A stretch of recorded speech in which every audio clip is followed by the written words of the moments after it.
je vais commencer par un mot de prière. Éternel Dieu, nous te rendons grâce, nous te remercions pour ces moments que tu as rendus disponibles. Oh grand Dieu, tu es merveilleux, tu es digne d'adoration, tu es digne de louange. Nous t'adorons pour tout ce que tu fais dans nos vies. Nous t'exaltons, nous te louons. Merci grand Dieu pour la force, l'énergie, surtout le temps que tu as rendu disponible pour venir écouter ta parole, tes réprimandes, tes avertissements, tes encouragements, tes consolations. Seigneur Dieu, donne-nous la force de vaincre le péché, donne la force de résister à la tentation. Merci pour tous ceux qui sont à cette réunion, pour ceux qui n'ont pas pu être là, pour ceux qui vont la suivre plus tard par ta grâce. Grand Dieu, je t'en supplie, donne-moi d'enseigner, pas ce que mon intelligence voudrait enseigner, mais donne-moi d'enseigner ce que tu voudrais que nous recevions comme parole d'encouragement, d'exhortation, de consolation et surtout de réprimande. Parce que tes réprimandes conduisent à la vie éternelle. Seigneur, merci infiniment pour cette réunion, pour cet enseignement. Seigneur, par la force et l'autorité que tu nous as donnée en Jésus-Christ, nous réduisons au silence tout esprit impur qui a été commandité pour perturber ces réunions. Nous les réduisons au silence et nous rendons ces réunions invisibles à l'ennemi au nom de Jésus-Christ. Seigneur Dieu, merci pour les maisons des uns et des autres, pour tout endroit où les enfants vont recevoir cet enseignement à distance. Merci. Au nom de Jésus-Christ, nous avons prié. Amen. Alors, mes frères, j'aimerais que nous tournions nos Bibles avant de chanter. Débloquez vos micros, nous allons chanter. Mais avant de chanter, j'aimerais que nous proclamions ensemble cette écriture de Romains chapitre 6, verset 14. J'aimerais que nous la proclamions ensemble. Et comme je l'ai dit, faisons attention, ne nous limitons pas à proclamer la parole de Dieu. Proclamer la parole de Dieu en y croyant, en y croyant. Alors, dans Romains chapitre 6, verset 14, nous allons proclamer ensemble la première partie de ce verset. Et je vais tout simplement poursuivre avec la deuxième partie.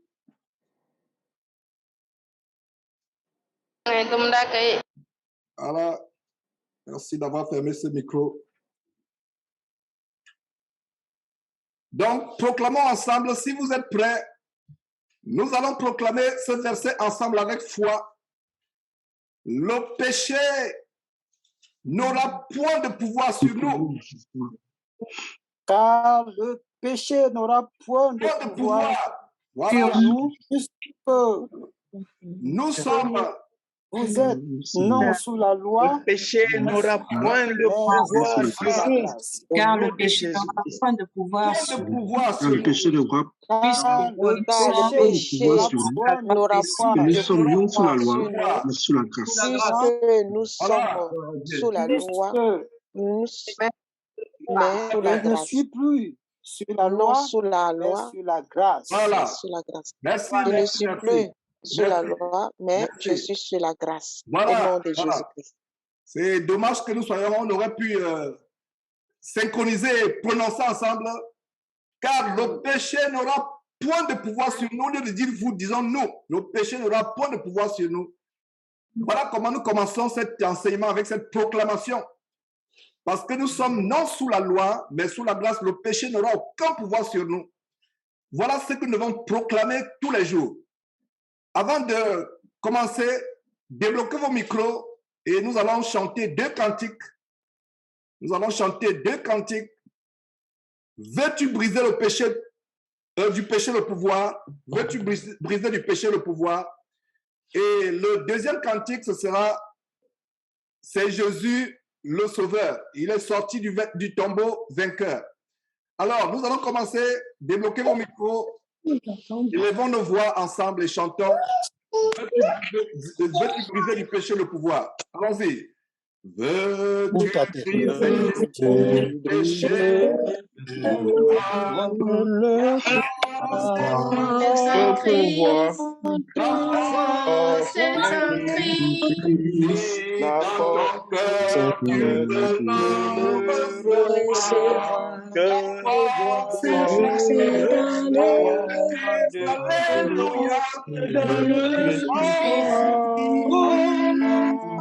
Oui, puisque vainqueur à le sang de notre sauveur.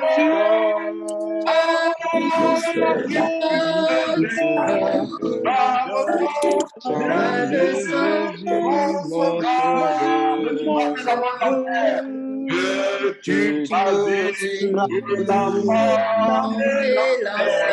La force est en Christ. La force est en Christ. Fait tomber tous tes faux. Force est dans le sang de je suis fort. oui, Le sang de Jésus-Christ, je suis mort. Oui, plus que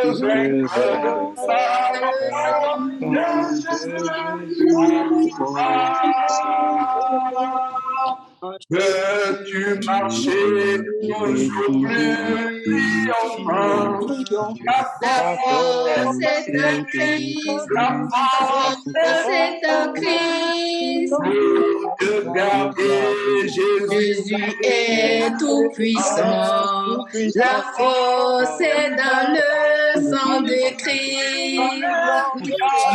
Tu forte, oui, puisque vainqueur à le sang de Jésus-Christ notre sauveur.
Jésus, mon sauveur.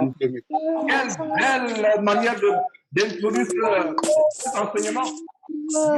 Fort par Jésus-Christ. C'est notre force pour vaincre le péché. Quelle belle introduction à cet enseignement, comment surmonter et résister à la tentation. Nous allons continuer avec le deuxième et dernier cantique d'aujourd'hui, par la grâce de Dieu. Et Jésus, le Seigneur. Il est sorti du tombeau, il est vainqueur. On y va tout le monde, allons-y. Il est sorti du tombeau, il est vainqueur. Tout genou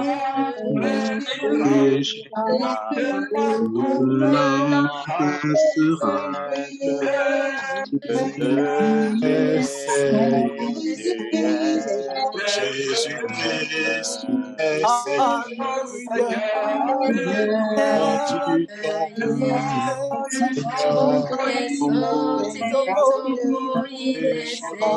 Le péché va partir, la sainteté va régner. Ah, Jésus est Seigneur. Oui, Jésus. Je passer par toi, voilà. Jésus est Seigneur. Alléluia. Il est sorti du tombeau. Il est Seigneur. Le péché va Yeshua, mon naissance doit régner. Ah, Jésus est Seigneur.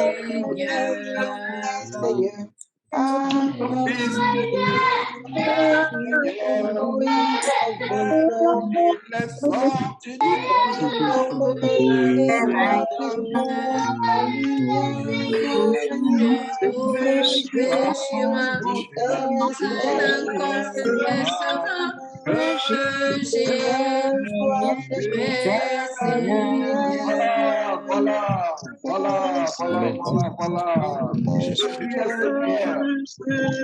Jésus est Seigneur. Réfléchis. Le genou du péché va fléchir dans nos vies. Le genou de la séduction du monde va fléchir. Donc, nous allons commencer cet enseignement. Bloquez vos micros.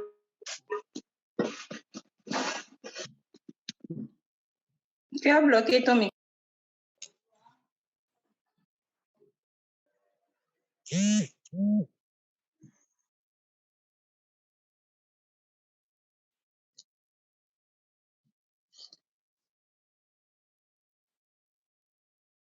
Allô? S'il vous plaît, frère.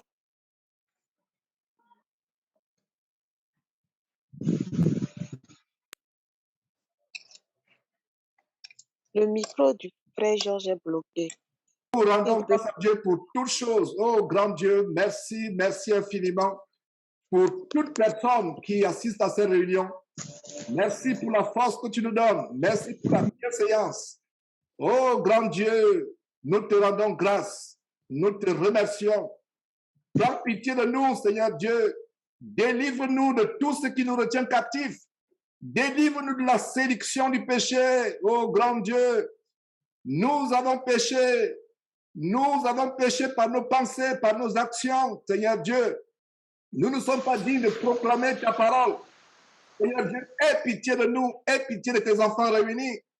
Je t'en supplie, Seigneur Dieu, donne-nous d'être délivrés du péché, donne-nous d'être purs, donne-nous de nous attacher fortement au bien, donne-nous de nous attacher à tout ce qui est bien, donne-nous de haïr le péché de toute notre force, donne-nous de détester ce qui est mauvais, donne-nous de nous accrocher à toi, Seigneur Dieu. Oh, grand Dieu, nous t'avons affligé par nos mauvaises paroles. Nous t'avons affligé par nos mauvaises pensées. Seigneur Dieu, avec tout ce que tu as fait pour nous sur la croix par ton Fils Jésus-Christ, nous ne sommes pas dignes de ton amour, nous sommes infidèles. Nous sommes infidèles, malgré cela, tu es toujours fidèle, tu nous protèges, tu nous bénis, tu nous donnes du pain, tu nous donnes à manger, à boire, tu nous donnes la santé. Malgré cela, nous ne sommes pas fidèles, Seigneur Dieu. Pardonne à tes enfants réunis ici. Pardonne-nous, oh grand Dieu. Pardonne à tes enfants. Étends ta miséricorde sur nous, Seigneur Dieu. Donne-nous d'être délivrés du péché. Donne-nous d'être délivrés de tout ce qui nous retient captifs dans ce monde. Seigneur Dieu, donne-nous de regarder ce monde comme étant passager. Oh grand Dieu, donne-nous d'avoir le regard porté sur ce qui est éternel. Seigneur Dieu, merci de ce que tu nous donnes d'avoir les regards fixés sur le royaume de Dieu, comme Moïse qui avait méprisé les trésors de l'Égypte et qui avait les regards fixés sur la rémunération à venir. Donne-nous la même foi. Seigneur Dieu, donne-nous la foi du Seigneur Jésus-Christ. Donne-nous cette foi.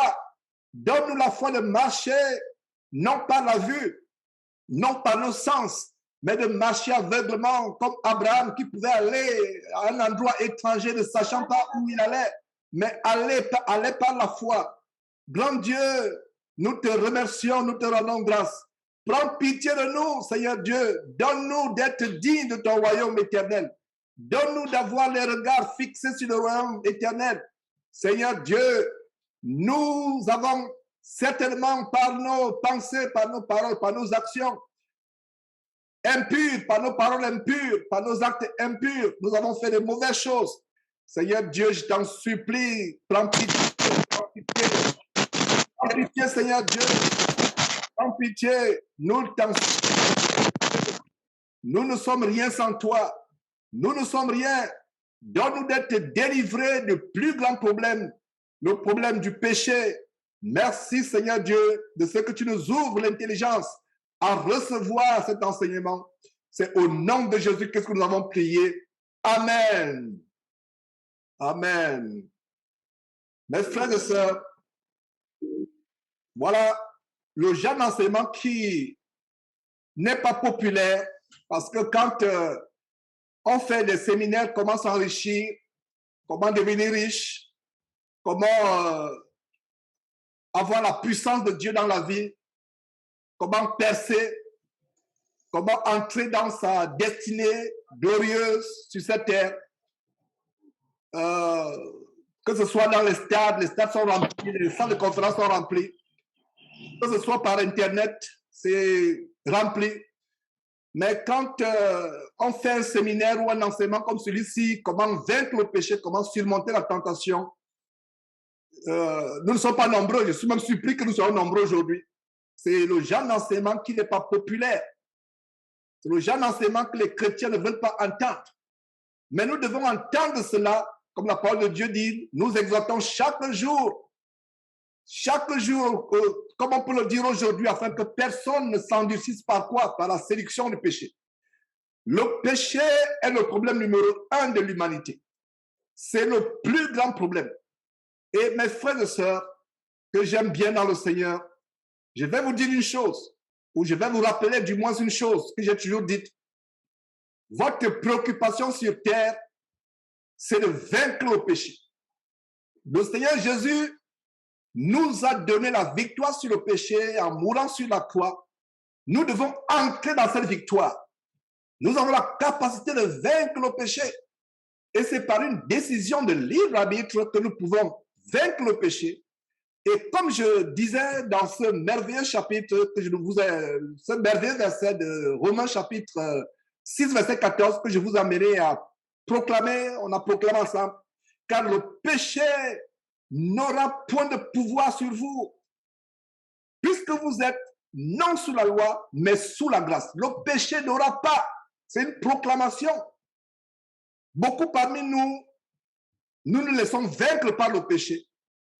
Et la force du péché, c'est la tentation. Voilà comment le péché commence. Comme je disais, enseignant aux jeunes gens, que ce soit dans la rue, non seulement les jeunes gens, même les personnes âgées, que ce soit dans la rue, que ce soit sur Internet, quand vos yeux tombent sur une femme qui est à moitié nue ou même nue, ou habillée de manière impudique, quand vos yeux tombent sur elle, que ce soit dans la rue, que ce soit sur Internet, vous devez détourner votre regard, partir de là en courant. Donc, il y a des stratégies pour fuir le péché. Il y a des stratégies pour vaincre le péché, pour fuir le péché. Et c'est les stratégies que nous allons voir aujourd'hui. Fuir le péché, c'est un acte, c'est une décision, c'est un engagement de veiller. Bien de fois, nous implorons Dieu, que Seigneur Dieu, donne-nous de vaincre le péché. Mais cela, c'est aussi une décision personnelle. Je prends la résolution d'être victorieux du péché. Si le péché n'était pas important, n'était pas un sujet de préoccupation importante pour Dieu, je devrais plutôt dire de cette manière, Dieu n'aurait pas envoyé son Fils sur la croix mourir. Le péché est la plus grande gangrène. Beaucoup parmi nous, nous sommes dans le pays où soit nous sortons de la pandémie, de la peste du dragon, soit nous sommes encore dans cette pandémie. Regardez la préoccupation que les gens ont à lutter contre les pandémies telles que cette peste de la Chine, à lutter contre le cancer. Ici à Houston, nous avons le plus grand centre mondial de cancérologie. À Houston, les gens viennent à travers le monde se soigner. Nous avons ce centre de cancérologie. Les gens viennent à travers le monde se soigner, mais je voudrais vous dire une chose, mes frères et sœurs. Le plus grand cancer de la race humaine, c'est le péché qui a commencé avec Adam et Ève dans le jardin. C'est le plus grand cancer. Mais la solution à ce cancer est Jésus-Christ. Et une fois que nous sommes en Christ, nous sommes capables d'avoir le pouvoir sur le péché. La détermination, ça commence par une volonté. Et comme je l'ai toujours dit, et je ne me fatiguerai pas de le dire, Dieu ne peut pas nous délivrer de ce que nous aimons. Dieu nous délivre de ce que nous détestons. Donc, pour être délivré du péché, la première stratégie, c'est d'arriver au point où tu as le dégoût du péché, tu hais ce que tu fais. Tu hais ce que tu fais. Bien de fois, nous faisons ce que nous haïssons, nous faisons ce que nous détestons, nous ne faisons pas ce que nous aimons, ce qui est bien dans la parole de Dieu, nous n'avons pas la force de le faire, et ce que nous détestons, malheureusement, nous le faisons. Je déteste, il y a des frères et sœurs qui m'ont contacté, surtout les frères, qui me disent, frère, j'ai des problèmes avec la masturbation, j'ai des problèmes avec la démon sexuelle. Comment je peux m'en sortir? Comment? J'ai tout fait, j'ai jeûné, j'ai tout fait, mais je ne fais que retomber dans ce péché. Comment je peux faire? Comment je peux faire pour m'en sortir? La réponse que je donne, c'est commencer par ceci. La première étape, c'est arriver au point où on a un dégoût du péché. Cultivons ce dégoût du péché. Ne soyons pas emportés par la séduction du péché. Et la semaine passée, lors de notre premier enseignement qui était sur cette prière que le Seigneur Jésus nous a enseignée, si vous n'avez pas suivi cette section, je vous en supplie, allez la suivre, allez la partager. Et pour les frères et sœurs qui ont en charge les églises de maison, comme Achille qui est là, je ne sais pas si Modeste est là, il y a Olivier qui est là, etc. Je vous en supplie, faites suivre ces enseignements, non seulement aux brebis que vous avez en charge, mais partagez cet enseignement comme nous le faisons de tout enseignement, parce que quand il y a un frère qui donne un enseignement qui est bénissant, je le partage, et c'est ce que nous devons faire. Parce que c'est la parole de Dieu, ce n'est pas la parole de Jean, ce n'est pas la parole d'un tel ou un tel, c'est la parole de Dieu. Quand elle nous a bénis, nous devons partager. Donc, partagez ces enseignements, amenez les brebis dont vous avez la charge de suivre ces enseignements, que ce soit ce que je donne, que ce soit ce que d'autres frères donnent derrière la chaîne Jésus-Christ TV. Et ma prière, c'est qu'il y ait des hommes valables, capables d'enseigner. Et la parole de Dieu a dit qu'il n'y a pas parmi vous un grand nombre de personnes qui se mettent à enseigner. Mais en même temps, nous devons prier Dieu pour qu'il y ait des frères, de plus en plus de frères capables d'enseigner afin d'édifier le peuple de Dieu. Donc, c'est une parenthèse que j'ai ouverte.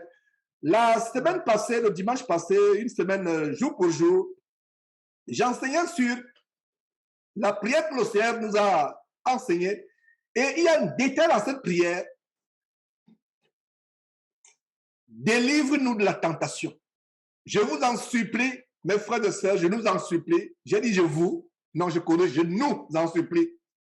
Moi y compris. Demandons à Dieu de nous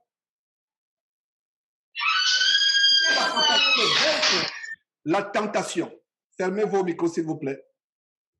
Donc, demandons à Dieu la capacité chaque jour de vaincre la tentation, de vaincre. Le Seigneur Jésus, et une manière de vaincre la tentation, c'est de beaucoup prier. Beaucoup prier. Si vous ne parlez pas encore en langue, demandez à Dieu de vous donner le don du parler en langue.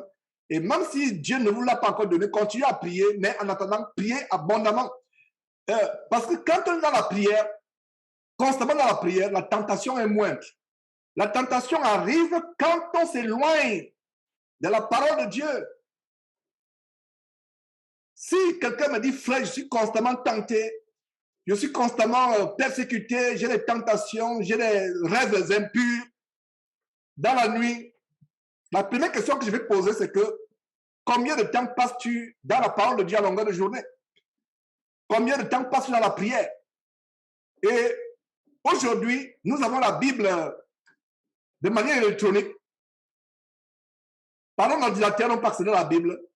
Par un téléphone portable, on peut accéder à la Bible. Donc, nous avons la Bible partout. Alors, il n'y a pas d'excuse aujourd'hui. Il n'y a pas d'excuse. Votre téléphone, vous l'ouvrez, il y a une Bible à l'intérieur.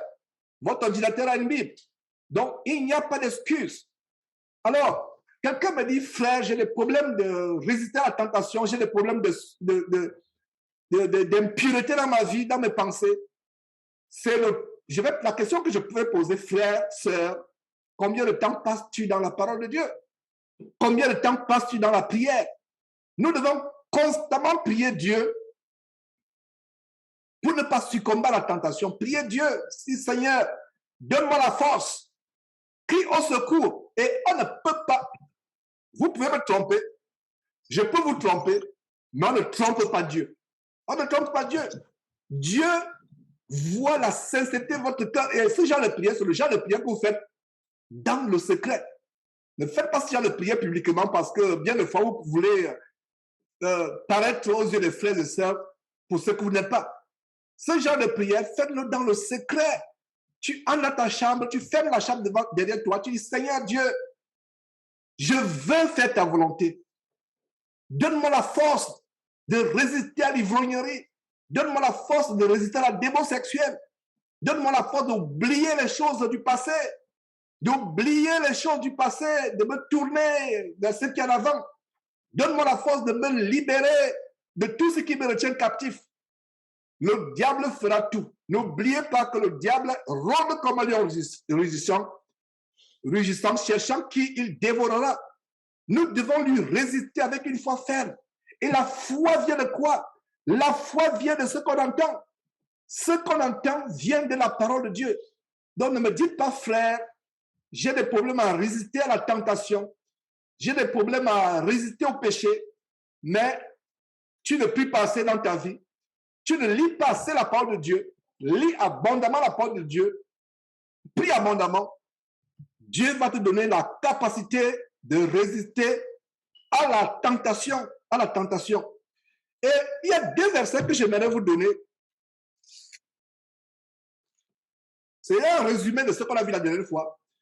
Nous, les frères et sœurs, nous recevons beaucoup d'enseignements, mais il y a des versets clés que nous devons connaître, que nous devons mémoriser.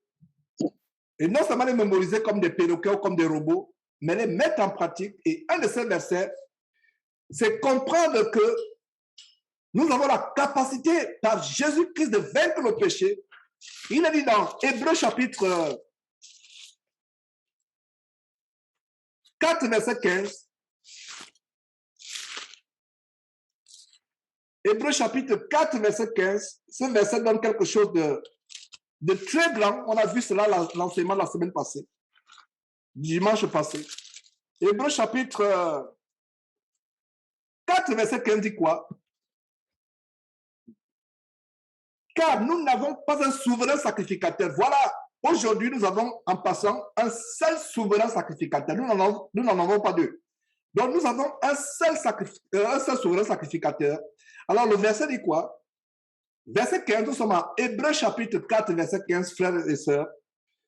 Frères et sœurs, Hébreux chapitre 4, verset 15. Car nous n'avons pas un souverain sacrificateur qui ne puisse pas compatir à nos faiblesses. Au contraire, il a été tenté comme nous en toutes choses, sans commettre de péché. Sans commettre de péché. Voilà. Quelle bonne consolation ce verset nous apporte. Ce verset nous montre que nous avons un souverain sacrificateur qui compatit à nos faiblesses. Dieu seul est fort. C'est pour ça que la Bible dit, si quelqu'un dit qu'il n'a pas de péché, c'est un menteur. Parce qu'il arrive de fois, nous péchons involontairement, inconsciemment. Si quelqu'un dit qu'il n'a pas de péché, c'est un menteur. Parce que bien des fois, tu peux penser que ta vie spirituelle est à 100% propre devant Dieu. Tu peux penser que ta vie spirituelle est droite à 100% devant Dieu, mais Dieu peut voir des fautes. Dieu peut voir des imperfections. Dieu peut voir les péchés. Donc, si quelqu'un dit qu'il n'a pas de péché, il est enflé d'orgueil, il est orgueilleux. Quelqu'un qui dit en frère, et d'ailleurs il y a cet évangile diabolique de l'hypergrâce que nous avons commencé à dénoncer. Et je rends grâce à Dieu de ce que nous pouvons dénoncer maintenant cet évangile de l'hypergrâce qui enseigne une des choses de cet évangile diabolique, c'est que frère, on ne peut plus pécher. Quand on est en Christ, on ne peut plus pécher. Or, la Bible dit si quelqu'un dit qu'il n'a pas de péché, c'est un menteur. Alors, examinons ce verset 4. Que dit ce verset 4? Le verset, pas le verset 4, le chapitre 4 plutôt, excusez-moi, Hébreux chapitre 4, verset 15. Nous n'avons pas un souverain sacrificateur qui puisse compatir à nos faiblesses. Qu'est-ce qui se passait au temps des souverains sacrificateurs qui ont été institués avec Moïse? C'est à partir de Moïse qu'on a commencé à voir les souverains sacrificateurs de la lignée lévitique, de la lignée sacerdotale lévitique. Qu'est-ce qui se passait? Les souverains sacrificateurs étaient des hommes comme vous et moi. Ils étaient sujets à faiblesse. Il fallait qu'eux-mêmes, ils puissent se purifier et purifier le peuple de Dieu. Et ils se purifiaient avec quoi? Le sang des boucs, des agneaux, des taureaux. Il fallait qu'ils se purifient eux-mêmes. Avant de purifier le peuple, ils devaient aussi se purifier. En même temps qu'ils purifiaient le peuple, ils devaient aussi se purifier. Alors, c'était des hommes imparfaits. C'était des hommes sujets à faiblesse. C'est pour cela que Dieu a donné quelque chose de beaucoup plus grand. Il a fait venir son fils mourir, d'abord naître sur terre, commencer ce grand ministère et quelques temps après, son fils, il a fait mourir son fils sur la croix pour vous et pour moi, afin que nous soyons délivrés du péché. Et le Seigneur Jésus, après sa mort, est monté au ciel. Il a traversé les cieux après sa résurrection et il est allé à s'asseoir dans toute sa gloire, dans toute la gloire, à la droite du Dieu vivant et vrai, du seul vrai Dieu. Voilà ce qui s'est passé. Donc Jésus n'est plus un homme de la même nature pécheresse comme vous et moi. Il a porté nos péchés, il a marché sur terre, il a mangé comme vous et moi nous mangeons, il avait des faiblesses, il avait de la douleur, il pouvait ressentir la douleur. Mais une fois ressuscité, une fois monté au ciel, ce n'est plus le même Jésus que nous avons. Nous avons un homme qui n'est plus de la même nature que vous et moi. Il est de la nature, il est maintenant véritablement participant de la nature divine. Vous et moi, nous sommes participants de la nature divine en esprit, par la foi. Mais Jésus, actuellement, a accompli tout ce que Dieu a voulu qu'il accomplisse. Et c'est un merveilleux souverain sacrificateur. Donc, c'est pour cela qu'aujourd'hui, cessez de vous fier à tel ou tel pasteur. Cessez de mettre votre confiance à tel ou tel pasteur. Parce que si vous mettez votre confiance, c'est une parenthèse que j'ouvre à un pasteur, vous avez une maladie et votre confiance dans ce pasteur, le pasteur vous a donné rendez-vous dans une semaine pour prier pour vous. Et après 3 jours, vous apprenez que le pasteur est mort. Voilà, que feriez-vous? Que feriez-vous? Vous avez mis votre foi à un homme, n'est-ce pas? Mais quand nous mettons notre foi en Jésus-Christ et Jésus-Christ lui seul, est-ce que Jésus-Christ peut mourir à nouveau? Non. Il vit éternellement. Il a traversé les cieux. C'est pour ça que nous devons aller à Jésus avec foi. Croire en Jésus. Savoir que Jésus nous délivre véritablement.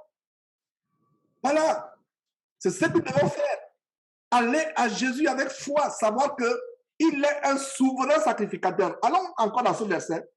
Le verset 15 d'Hébreux chapitre 4. Car nous n'avons pas un souverain sacrificateur qui ne puisse compatir à nos faiblesses. Il compatit à nos faiblesses. Vous savez pourquoi? La suite du verset donne la révélation. Il a été tenté en toutes choses. La Bible, mes frères et sœurs, ne nous donne pas tous les détails de la tentation de Jésus-Christ. Jésus, c'était un homme comme nous. Il pouvait avoir l'appétit. Il pouvait manquer de sommeil. Il avait la même chair que nous. Il n'est pas né. La Bible ne dit pas que Jésus était unique. Un unique, pour ceux qui ne le savent pas, c'est les gens qui ne peuvent parler avec les femmes.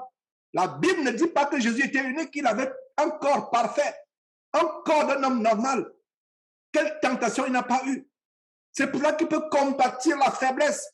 Donc, la bonne nouvelle, c'est que mon frère, ma soeur, si tu es réuni avec nous aujourd'hui, Si ta vie a été jusqu'à ce matin ou jusqu'à ce soir où nous suivons cet enseignement selon ton heure, si ta vie a été une vie de péché, la bonne nouvelle c'est que tu peux repartir à Dieu, tu peux aller à Jésus-Christ, dire Seigneur Jésus, ou Seigneur Dieu, par ton Fils Jésus-Christ, tu m'as délivré du péché. Merci de ce que le Seigneur Jésus peut compatir à nos faiblesses. Est-ce que vous savez que le rôle, l'un des rôles du Seigneur Jésus au ciel, beaucoup de gens ne savent pas le rôle, beaucoup de chrétiens ne sont pas conscients vraiment du rôle du Seigneur Jésus au ciel. Il est notre avocat auprès du Père. Il est notre avocat. Il intercède pour nous. Il intercède pour nous. Il est notre avocat. Il est notre médiateur. Donc nous devons être dans la consolation, dans la joie. Mais n'abusons pas. Ne disons pas que comme nous avons un consolateur auprès de Dieu, comme nous n'avons pas un consolateur, c'est pas ce que vous voulez dire. Comme nous avons un médiateur, comme nous avons un avocat auprès du Père, je peux pécher autant que je veux. Parce que j'ai mon avocat qui est là. J'ai mon médiateur qui est là. J'ai quelqu'un qui intercède auprès de Dieu. Non. On ne peut pas abuser de l'esprit de la grâce. En fait, c'est ça la grâce. L'une des manifestations de la grâce, c'est que nous avons été sauvés gratuitement. Dieu s'est manifesté à nous alors qu'on ne le cherchait même pas. Beaucoup parmi nous aujourd'hui ont découvert Dieu parce que Dieu s'est manifesté à eux. C'est ça la grâce. Nous sommes des milliards. Ils disent que nous sommes 8 milliards sur la terre. Je ne sais pas combien ils ont compté, mais je ne pense pas que ce soit loin de la vérité quand même. Quand vous voyez les vies en Chine, en Inde, nous sommes nombreux, peut-être nous sommes en plus. Mais ils disent que nous sommes 8 milliards. Pour un seul instant, donnons leur raison. Alors, sur les 8 milliards, nous avons environ 1,5 milliard ou 2 milliards de Chinois. Disons 1 milliard de Chinois qui ne croient pas en Jésus-Christ. Nous avons 700 millions ou 1 milliard d'hindouistes qui ne croient pas en Jésus-Christ. Et même ceux qui soi-disant croient en Jésus-Christ ne croient pas véritablement en lui parce qu'ils sont tout simplement embrigadés dans les religions humaines telles que pentecôtistes, évangéliques, branhamistes, mormons, témoins de Jéhovah, épiscopalisme, peu importe les religions qui sont les inventions des hommes, catholiques, adventistes, baptistes, etc. Donc, ceux qui connaissent véritablement le Seigneur Jésus, révélé au travers de la Bible, la parole de Dieu, ceux qui marchent en communion avec le Seigneur Jésus-Christ, on est peu sur terre.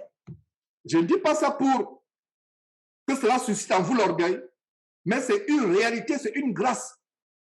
Regardez, les milliards de personnes à travers le monde, combien véritablement suivent Jésus-Christ? Combien ont le désir de vaincre le péché? Regardez, imaginez-vous que je faisais une réunion comment être délivré des maris de nuit. Un enseignement. Oh là là, ce sera plein. Comment sortir du célibat. Et si vous commencez à voir de tels enseignements sur Jésus-Christ TV, appelez-moi Dada, envoyez-moi des messages, me dites Georges, qu'est-ce qui se passe? Es-tu en train de virer? Parce que c'est ce que les gens, ils aiment les enseignements pour soigner la vie. Comment sortir du célibat? Comment vaincre le chômage? Comment percer financièrement? Comment lancer les affaires? La plupart des prédicateurs aujourd'hui sont devenus des motivateurs et influenceurs. Ils sont devenus des influenceurs. Laissez les influenceurs sur Internet faire leur travail. Laissez les motivateurs faire leur travail. Parce que les motivateurs ou influenceurs sur Internet n'utilisent pas la Bible. Ils n'utilisent pas le nom de Jésus-Christ. C'est pour cela que les faux pasteurs seront jugés plus sévèrement parce qu'ils utilisent le nom de Jésus-Christ et la Bible pour influencer les gens dans l'amour du monde, pour motiver les gens dans l'amour du monde. Notre enseignement doit être d'amener les gens à la repentance. Voilà le but de notre enseignement. Frère qui prêche la parole de Dieu, frère qui est en charge de l'église de maison, frère qui perd les brebis du Seigneur Jésus-Christ. La seule chose que tu dois prêcher 24 heures sur 24 heures, amener les gens à vaincre le péché, amener les gens à se repentir. Il n'y a pas un autre évangile. Il n'y a pas notre évangile, surtout dans ces temps de la fin. Nous ne savons pas quand est-ce que Jésus reviendra chercher l'Église. Beaucoup parmi nous allons rater l'enlèvement si Jésus revient notre vivant. Et si Jésus revient après que nous ayons quitté cette terre, beaucoup parmi nous n'entreront pas dans le royaume de Dieu. Pourquoi? Parce que nous avons méprisé la grâce. Il y a une double grâce. Je vais vous montrer la double grâce. Soyez attentifs sur ce que je vais vous dire. Nous avons une double grâce. Soyez attentifs, si vous prenez note, prenez note. Il y a une double grâce. Le chrétien a une double grâce. Première grâce, quand il a été sauvé du péché, il ne connaissait pas Christ. Jésus-Christ s'est manifesté en lui. Il a accepté le Seigneur Jésus-Christ. Voilà la première grâce. Et c'est une grâce qui est réservée à tout le monde. C'est une grâce qui est réservée à tout le monde, tous les gens de la terre. Mais malheureusement, quand vous leur prêchez Jésus-Christ, ils ne veulent pas accepter Jésus-Christ. Ils se moquent de vous. Ils disent que voilà, moi, je veux mener ma vie comme je veux. Votre Jésus-là, ça ne me regarde pas, etc. Il y a des moqueurs. Vous prêchez la parole de Dieu, ils se moquent de vous. Alors, la première grâce, c'est que Jésus s'est manifesté à nous. Parmi les milliards de personnes dans le monde, Jésus s'est manifesté à nous. C'est la première grâce. Maintenant, la deuxième grâce, c'est que, une fois devenus chrétiens, si nous trébuchons par nos faiblesses dans la chair, nous tombons, nous trébuchons, nous avons un avocat, un médiateur, un intercesseur auprès du Père. C'est la deuxième grâce. Beaucoup de chrétiens voient la première grâce, mais ils ne voient pas la deuxième grâce. Ça, c'est la première grâce, la grâce du chrétien non sauvé. La deuxième grâce, c'est la grâce du chrétien sauvé. Je reprends la première grâce, la grâce du chrétien non sauvé, un impie, comme moi par le passé, comme vous, ne connaissant pas Dieu. Dieu s'est manifesté à nous. Dieu nous a fait connaître son Fils Jésus-Christ. Dieu nous a fait découvrir sa parole. Nous sommes sortis du monde. Nous avons été mis à part parce que sauver signifie mis à part de la colère à venir. Nous avons été justifiés par le juste de Jésus-Christ. Nous avons été mis à part. C'est la première grâce. Maintenant, et cette première grâce, c'est la grâce du non-sauvé. C'est la grâce de l'impie incroyant, du non-chrétien, qui devient chrétien, c'est la grâce. Maintenant, la deuxième grâce, c'est la grâce du chrétien qui reconnaît que faire la volonté de Dieu, c'est ce qui est meilleur dans la vie. Il n'y a pas autre chose que ça. Un chrétien qui reconnaît que Dieu a en horreur du péché. Et il peut arriver que ce chrétien soit faible dans la foi. Il peut arriver des occasions. Parce qu'il n'y a pas de super-héros. Mais frère, j'aimerais que vous compreniez que sans Dieu, vous n'êtes rien. Parce qu'il y a aussi un autre côté, l'évangile. C'est vrai que nous dénonçons l'évangile hyper-grâce, mais il y a aussi un danger. Les frères qui pensent qu'ils sont super-héros. Il n'y a que Dieu qui est puissant. Il n'y a que Dieu qui est fort et son Fils Jésus-Christ. Nous autres, là, nous sommes faibles. Et pour être véritablement sauvés, il faut reconnaître que Seigneur Dieu, par moi-même, je ne peux pas être sauvé. J'ai la volonté, mais fais-moi grâce. C'est pour ça que le Seigneur Jésus a recommandé que nous prions pour que Dieu nous présente la tentation. Et la tentation n'a que commencé. La tentation sera beaucoup plus grave, même parmi les chrétiens. Même parmi ceux qui enseignent la parole de Dieu, la tentation sera grave. Ça, c'est un grand message que je donne aujourd'hui, mes frères et sœurs. Vous qui prêchez l'évangile, les quelques frères qui sont réunis aujourd'hui, qui prennent l'évangile, ou qui prononcent cet enseignement, je nous mets en garde. Le diable a décidé de tenter la plupart d'entre nous. De toutes sortes de manières. Ça peut être par l'argent. Ça peut être par la démo sexuelle. Ça peut être par quoi que ce soit. Il a décidé, il a commencé à le faire. Nous devons résister. Résister. C'est pour cela que de plus en plus, si c'est la volonté de Dieu, si le temps me permet, j'aimerais qu'il y ait des réunions de coordinateurs ou des réunions de bergers, je vais dire ceux qui ont en charge les églises de Dieu, pour se fortifier de temps en temps, pour se fortifier. C'est quelque chose que j'ai à cœur, mais je me demande comment ça doit se passer, quand est-ce que ça doit se passer, les circonstances. Nous devons nous fortifier parce que le diable, pour détruire un ministère, pour détruire l'église de maison, va passer par celui qui a la tête. Nous devons être forts et fortifier les frères. Fortifier les frères. C'est ce que Jésus recommande d'ailleurs. Toi qui es berger, fortifie-toi afin de fortifier les frères. Si le berger est séduit par le péché, comment va-t-il en... Si le berger, je le reprends, si le berger est séduit par le péché, comment vas-tu amener les autres à vaincre le péché? Il ne pourra pas, n'est-ce pas? Ce sera difficile. Si le berger a des problèmes dans son foyer, dans sa maison, comment pourra-t-il encourager les frères qui ont des problèmes dans leur maison, dans leur foyer? Si le berger a des problèmes avec l'argent, avec l'honnêteté, avec la fausseté, avec les problèmes avec la fausseté, la corruption, le faux, comment pourra-t-il encourager les autres? La tentation, mes frères et sœurs, est en train de surgir dans le monde et elle va se manifester. Quand elle dit dans le monde, je vais dire, ce que nous sommes en train de voir, qui se passe? Qui a cru que des écoles, et je pensais que c'était le cas de l'Europe, mais les politiciens se battent aux États-Unis. Pourquoi? Parce que certains veulent imposer l'éducation sexuelle aux enfants de 2 ans, 3 ans. Un enfant de 2 ans, 3 ans, par exemple, a besoin d'apprendre comment faire des objets avec la pâte à modeler. Et l'après-midi, il prend sa sieste.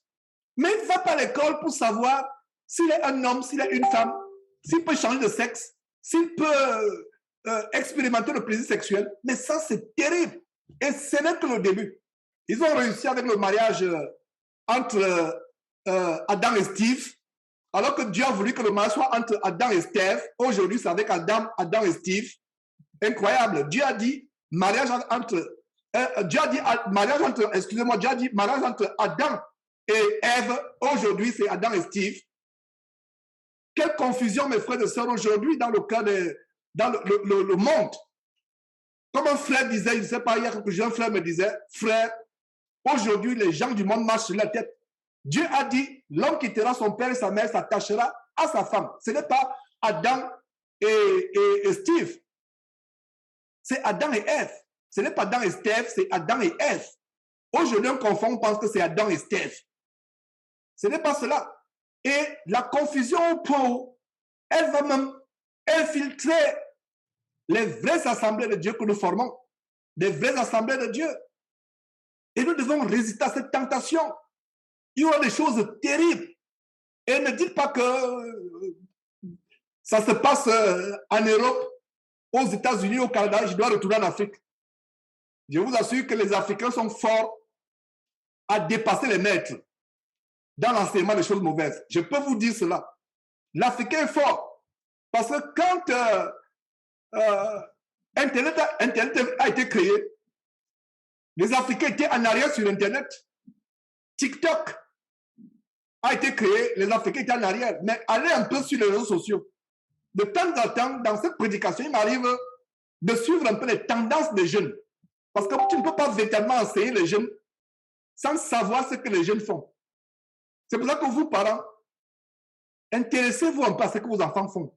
Leurs études, qu'est-ce qu'ils voient sur Internet? Intéressez-vous. Si vous n'avez pas les cours d'informatique, prenez les cours d'informatique, même des cours élémentaires pour savoir ce qu'ils sont en train de faire. Et aujourd'hui, le monde est envahi par la fausseté, par ce qui est mauvais. Et nous devons résister à cela. Nous devons résister. Et ce n'est que le début. Donc je disais que les Africains ont même dépassé. Regardez TikTok. Le système des influenceurs a commencé avec les Américains, les Européens, surtout les Américains, influenceurs. Maintenant, les influenceurs de Facebook africaines ont même dépassé les influenceurs américains. Pour ceux qui sont sur les réseaux sociaux, vous savez de quoi je parle. L'Africain sait, donc ne dites pas que ces choses commencent à arriver aux États-Unis, je vais aller en Afrique. quand l'Afrique va se convertir à l'homosexualité véritablement, ce sera plus que les États-Unis. C'est ça que j'ai constaté. Je ne tiens pas ici un discours politique. Je ne suis pas en train de faire de l'anthropologie ou de la sociologie ou de l'ethnologie, mes frères et sœurs. Je vous donne un avertissement qu'aucun pays ne sera à l'abri. Aucun pays ne sera à l'abri. Sauf si tu décides d'aller vivre quelque part dans un oasis au Sahara. Je ne sais pas si on dit un oasis ou une oasis. Corrigez-moi. Donc, même si vous allez vous cacher au fin fond du Congo, la séduction est en train d'atteindre le monde entier. Revenons pour ce qui concerne l'Église de Dieu. Nous ne sommes pas en reste. Le diable a décidé de tenter les serviteurs de Dieu que nous sommes. Le diable a décidé de nous amener à nous amener à sortir des rails. Il faut que nous soyons fermes. Et c'est une parenthèse que j'ouvre, une parenthèse d'encouragement pour les frères et sœurs qui décident de servir le Seigneur, soit en prêchant la parole de Dieu, soit en ayant en charge l'église de maison. Donc, je voulais ouvrir cette parenthèse pour nous fortifier, frères, à tenir ferme. Ce que je dis, je le dis, je ne peux pas dire que c'est une prophétie, mais c'est un constat qui est fondé sur la parole de Dieu. Le diable s'attaque au berger. Il veut détruire. Il enlève l'engouement pour prêcher. Il enlève l'engouement pour diriger, pour prêcher, pour encadrer les frères. Il enlève cet engouement. Et s'il n'arrive pas à enlever cet engouement, il va commencer à vouloir te ramener en arrière, à vouloir te ramener à ce que tu as vomi. Toutes sortes. Vous allez vous rendre compte que subitement, il y a quelqu'un par le passé avec qui un ami d'enfance, un camarade d'enfance, avec qui tu as perdu le contact subitement, qui réapparaît dans ta vie. Tu penses que c'est par hasard. Ce n'est pas par hasard. Le diable l'a envoyé pour te détruire. Ça peut être un ancien copain avec qui vous avez forniqué, ça peut être une ancienne copine que vous avez forniqué. Le diable le ramène pour vous détruire. Et nous devons résister. Donc la dernière partie de cet enseignement sera rappeler les stratégies, comment résister à la tentation. Rappelez, parce que c'est les choses que la plupart d'entre vous connaissent. Mais comme l'apôtre Paul disait, je ne me fatigue pas de vous les rappeler, car pour vous, cela est salutaire. Alors, lisons encore ce verset. Regardez comment un verset est tellement important. Ce verset, c'est une consolation. Il y a une double grâce. La grâce du non-chrétien et la grâce du chrétien. Alors, la grâce du chrétien, c'est... La grâce du non-chrétien, c'est être connu de Dieu. Dieu l'appelle. Dieu l'amène à connaître Jésus-Christ. Parmi les milliards de personnes qui sont dans le monde, Dieu te choisit. Ça, c'est la grâce du non-chrétien. C'est la première grâce.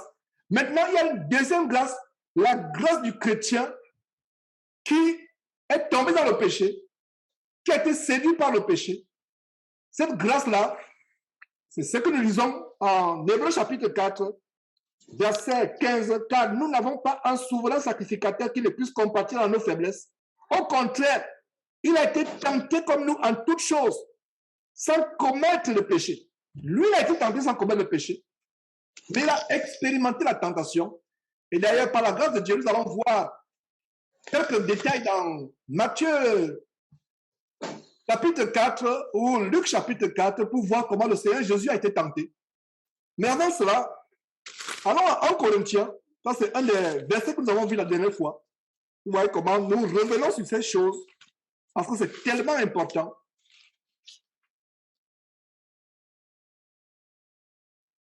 Dieu nous donne l'assurance que s'il y a la tentation, il va nous secourir. Il va nous secourir. Notez ce verset. C'est un verset que nous devons mémoriser et mettre en pratique. 1 Corinthiens chapitre 10, verset 13, qui dit quoi? Aucune tentation, suivez très bien, aucune tentation ne vous est survenue qui n'a été humaine. Et Dieu qui est fidèle, soulignez Dieu qui est fidèle. Dieu qui est comment? Fidèle. Dieu qui est fidèle ne permettra pas que vous soyez tentés au-delà de vos forces. Mais avec la tentation, il préparera aussi le moyen d'en sortir afin que vous puissiez la supporter. Afin que vous puissiez la supporter. Il y a des sœurs qui ont décidé de vivre chaste, mais la chair a toujours les plaisirs. Une sœur qui était dans l'adultère, elle a décidé de sortir de l'adultère parce qu'elle vivait avec un homme marié. Mais cette sœur a toujours les plaisirs dans la chair. Voilà. Appelez ce verset à votre secours. Ce verset dit qu'aucune tentation n'est survenue qu'elle était humaine. Et avec la tentation, Dieu préparera une voie de sortie. Ouais. Vous avez renoncé à l'ivrognerie, à l'alcool, aux boîtes de nuit, aux choses du monde. Mais le diable vous amène à repartir à ces choses qu'on a vomi. Et c'est ça le problème pour nous chrétiens aujourd'hui. Retourner à ce qu'on a vomi. Ça, c'est le problème. Retourner à ce qu'on a vomi. Retourner à ce qu'on a vomi.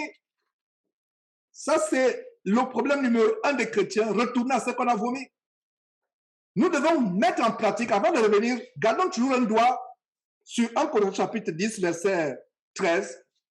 Mais avant de revenir sur ce verset, il y a une chose que je dois nous dire, mes frères. Mettons en pratique Philippiens chapitre 3, verset 13. Oubliant ce qui est en arrière et se portant vers ce qui est en avant. Mes frères, si tu as décidé de mettre fin à la fornication, mettre fin à l'amour du monde, le danger, c'est de retourner à ce qu'on a vomi. Ça, c'est le problème numéro 1 de la plupart des chrétiens. Je le dis par expérience. Le diable voudra que tu retournes en arrière. C'est pour ça que Jésus disait, celui qui met la main à la charrue et regarde en arrière n'est pas digne de moi. Quand tu as mis la main à la charrue, soit pour servir le Seigneur Jésus-Christ, soit pour marcher en nouveauté de vie, ne regarde pas en arrière. Ne regarde pas en arrière. Regarde de l'avant. Parce que l'arrière, c'est quoi? C'est la nostalgie. Oh, quand je faisais ceci, j'avais mes amis, on allait là-bas. J'avais ma copine là-bas, j'avais mon copain là-bas. Et il y a une chose, mes frères et sœurs, coupez les ponts avec tout ce qui peut vous rappeler au passé. Sœur en Christ qui me suit actuellement. Si tu as un ex avec qui tu as été embrasé l'amour, dans les flammes de l'amour, et que vous vous êtes séparés, coupe les contacts. Coupe les contacts définitivement. Voilà ce qu'on doit faire. Je suis en train de parler à une sœur qui écoute cet enseignement. Je ne sais pas qui elle est, mais elle va se reconnaître ou elles vont se reconnaître. Je parle à un frère actuellement qui écoute cet enseignement. Je ne sais pas qui il est, mais il va se reconnaître. Ils vont se reconnaître.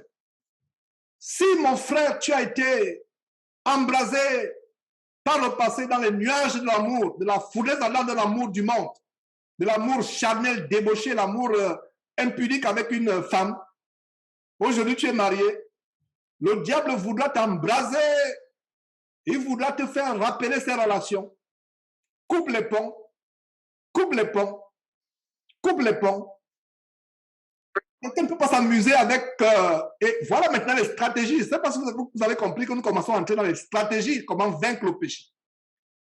Pour ceux qui parlent de notre première stratégie, c'est appliquer Philippiens chapitre 3, verset 13.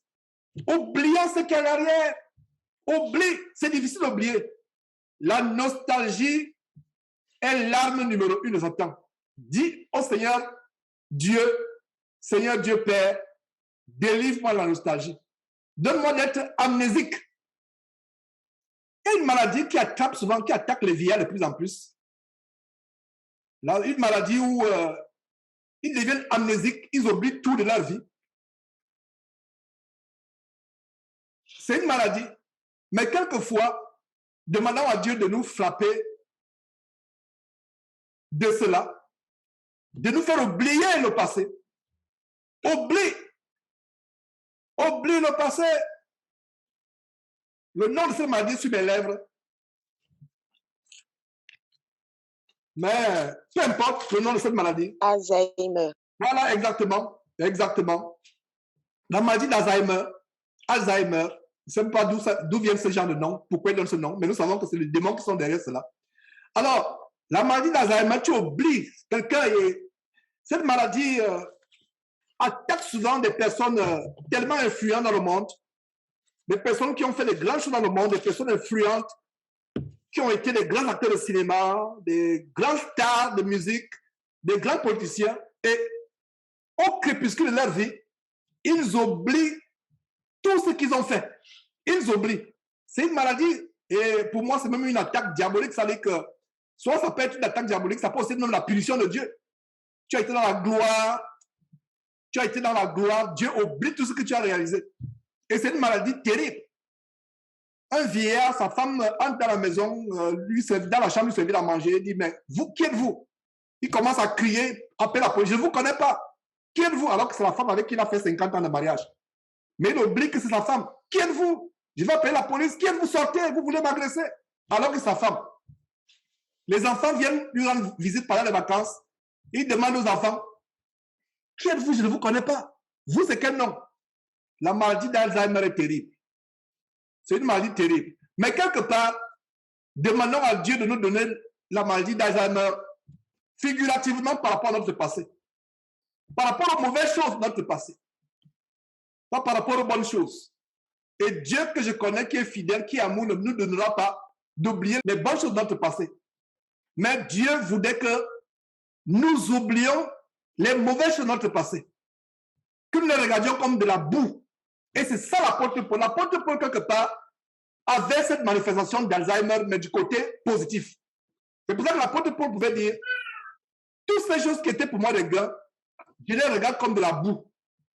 Voilà la première stratégie pour vaincre le péché. Je peux passer les heures à vous dire des choses, mais je vais me limiter à ce qui est important, à ce que Dieu voudrait que nous comprenions aujourd'hui. La première stratégie pour vaincre le péché, c'est d'appliquer Philippiens chapitre 3, verset 13, oubliant ce qui est en arrière. Frères et sœurs, la nostalgie n'est pas une bonne chose. Bien des fois, on va retrouver les anciens amis du lycée sur Internet, sur YouTube. On va retrouver les anciennes copines sur Internet, les anciennes confornicatrices sur Internet. On va retrouver les anciens confornicateurs, les gens avec qui on a fait l'impudicité sexuelle. On va les retrouver, on commence à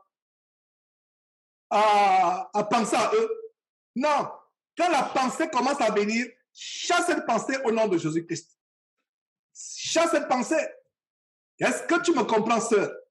Est-ce que tu me comprends, frère? La pensée, tu commences à penser à un ex. Ah, voilà comment j'étais. Et bien des fois, ça arrive quand toi qui es marié, le diable apporte les problèmes dans ton foyer. Il apporte les problèmes dans ton foyer. La mésentente avec ton mari. Et c'est pendant... Est-ce que vous voyez un peu la stratégie du diable? Si vous n'avez pas été persécuté par Satan, vous ne pouvez pas comprendre. Voilà comment ça se passe. Le diable, il voit comment tu t'es disputé avec ton mari. Excusez-moi. Il voit comment tu t'es disputé avec ton mari. Il voit comment les choses ne vont pas. C'est pour ça que pour nous qui sommes mariés, faisons tout pour maintenir une bonne relation avec nos époux, nos épouses. Pourquoi? Parce qu'une fois qu'il y a une petite dispute, une petite mésentente, et c'est à ce niveau-là que quelqu'un que tu as perdu de vue il y a 25 ans, il y a 10 ans, 15 ans, réapparaît. Et c'est un ex. Et ce texte-là commence à te séduire, commence à te montrer comment, rien qu'à ce niveau-là, tu dois comprendre que le diable est en train de vouloir ouvrir une porte pour t'affliger. Est-ce que vous comprenez? Philippiens chapitre 3, verset 13, voilà notre verset d'Alzheimer spirituel. Permettez-moi cette expression d'Alzheimer du bon côté. Il y a un bon côté d'oublier, l'oubli. Mais le bon côté, c'est d'oublier les mauvaises choses. Parce que quelqu'un qui a la maladie d'Alzheimer, la maladie qui est une condition médicale, mais vous et moi, nous savons que c'est des démons. C'est mauvais d'oublier qui est sa femme. C'est mauvais d'oublier le jour où il s'est marié. C'est mauvais d'oublier quand est-ce que ses enfants sont nés, n'est-ce pas? Mais quelque part, cet homme qui a la maladie d'Alzheimer va aussi oublier la cocaïne qu'il prenait, la cigarette qu'il fumait, les prostituées qu'il allait voir. Alors nous, à partir d'aujourd'hui, demandons à Dieu de nous faire oublier les mauvaises choses de notre passé. Si c'est possible. Maintenant, si ce n'est pas possible, c'est toi qui fais l'effort d'oublier. C'est possible que Dieu te enlève à ton cœur. Il y a des frères et sœurs qui sont parvenus au point où Dieu a enlevé les choses du passé de leur cœur. Dieu a enlevé ça de leur cœur. Les copines avec qui ils ont été, les copains avec qui elles ont été, Dieu a enlevé ça de leur cœur. Les prostituées qu'ils ont fréquentées, Dieu a enlevé ça de leur cœur. Mais il y a d'autres frères et d'autres sœurs qui, malheureusement, sont nostalgiques du péché, sont nostalgiques du passé. La nostalgie tue. Voilà la première grande stratégie pour vaincre le péché. Tuer la nostalgie. La nostalgie tue. Une femme qui t'a quitté pour aller se remarier, et elle revient, elle dit, je regrette parce que je t'ai quitté. Mon frère, dis-lui que c'est fini, tu ne peux pas aller être la femme d'une autre personne et revenir dans ma vie. Rien de moi s'attend, je n'ouvre pas cette porte. Je la ferme au nom de Jésus-Christ. Voilà. Dis amen dans ton cœur, frère, et lève-toi, reprends ta vie en main. Reprends ta vie. Ne permets pas à Satan de te détruire. Reprenons notre vie en main. Le diable veut nous détruire. Quand il sent qu'il ne peut pas entrer par là, il va trouver un moyen pour s'infiltrer. C'est comme un moustique. Pour ceux qui sont dans les zones tropicales, il y a des moustiques et qui dorment avec les moustiquaires. La moustiquaire est là, elle vous couvre. Mais vous voyez les moustiques ronronner. J'ai dit bien ronronner tout autour de la moustiquaire. S'il y a une petite ouverture, ils attendent, ils sont patients. Voilà l'image de Satan avec le péché. Les moustiques sont patients. Ils savent que quelqu'un qui est profondément emporté par le sommeil peut tendre sa main dans le sommeil et ouvrir la moustiquaire. Ils sont patients.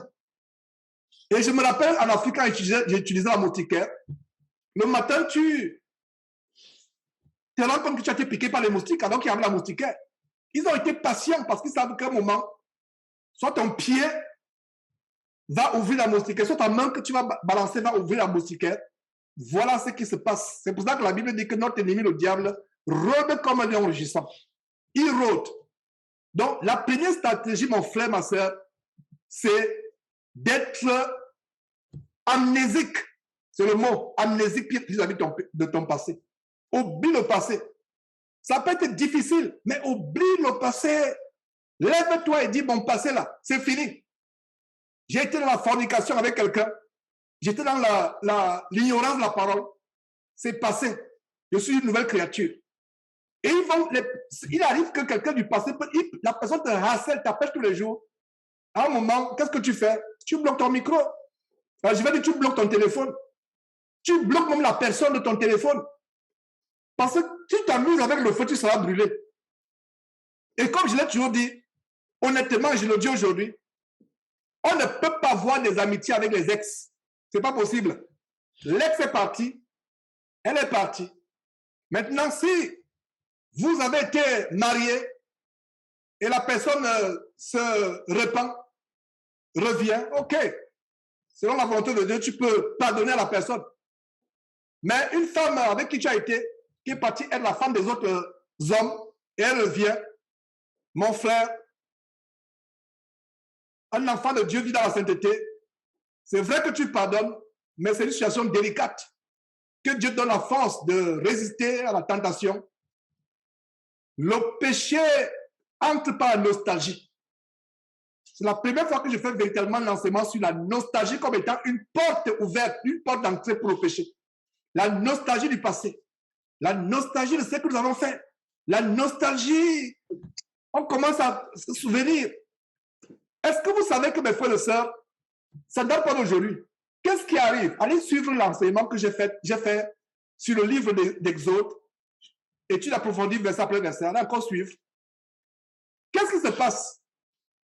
La terre promise est ce vers quoi le peuple juif, je vais dire Israël, se dirigeait. Ils sont sortis de l'Égypte et l'Égypte représentait le monde, la puissance, les attraits, les belles femmes, tous les mets précieux étaient en Égypte. L'abondance financière. toutes les réalisations, c'était en Égypte. Dieu, par Moïse et Aaron, a fait sortir le peuple. Et qu'est-ce qui arrive? Le peuple dans le désert a été nostalgique. Est-ce que vous voyez?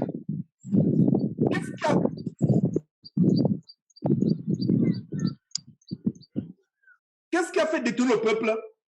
Qu'est-ce qui a fait que plus ils ont été frappés, soit Dieu envoyait les serpents ambulants pour les affliger, soit la terre souffrait, soit des choses terribles se passaient, Dieu les a punis et ils devaient aller directement, en peu de temps, entrer dans la terre promise, mais ils ont tourné en rond pendant 40 ans. Pourquoi?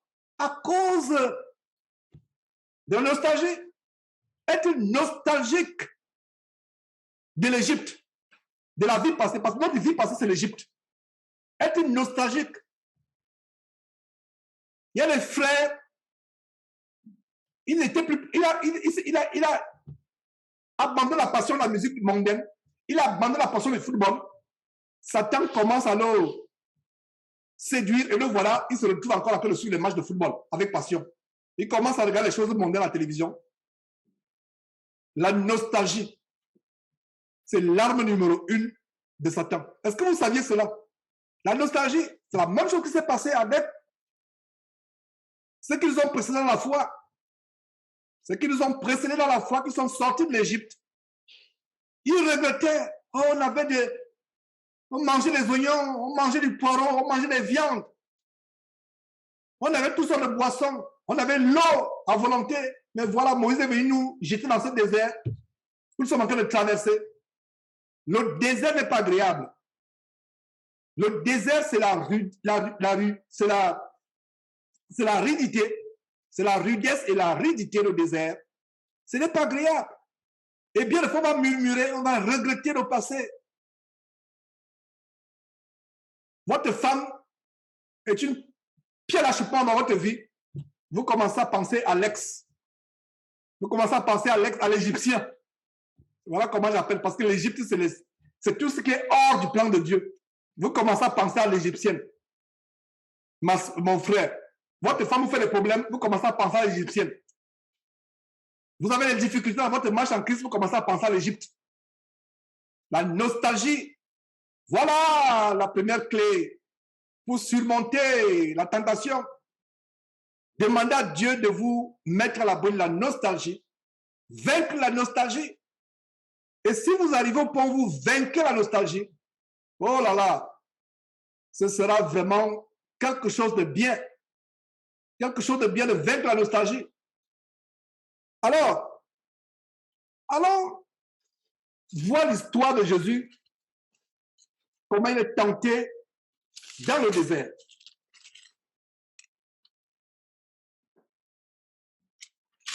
Revoyons ce passage et tirons-en des leçons.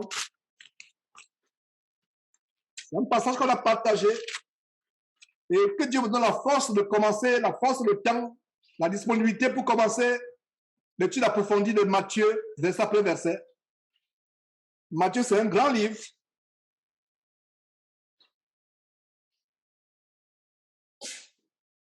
Alors,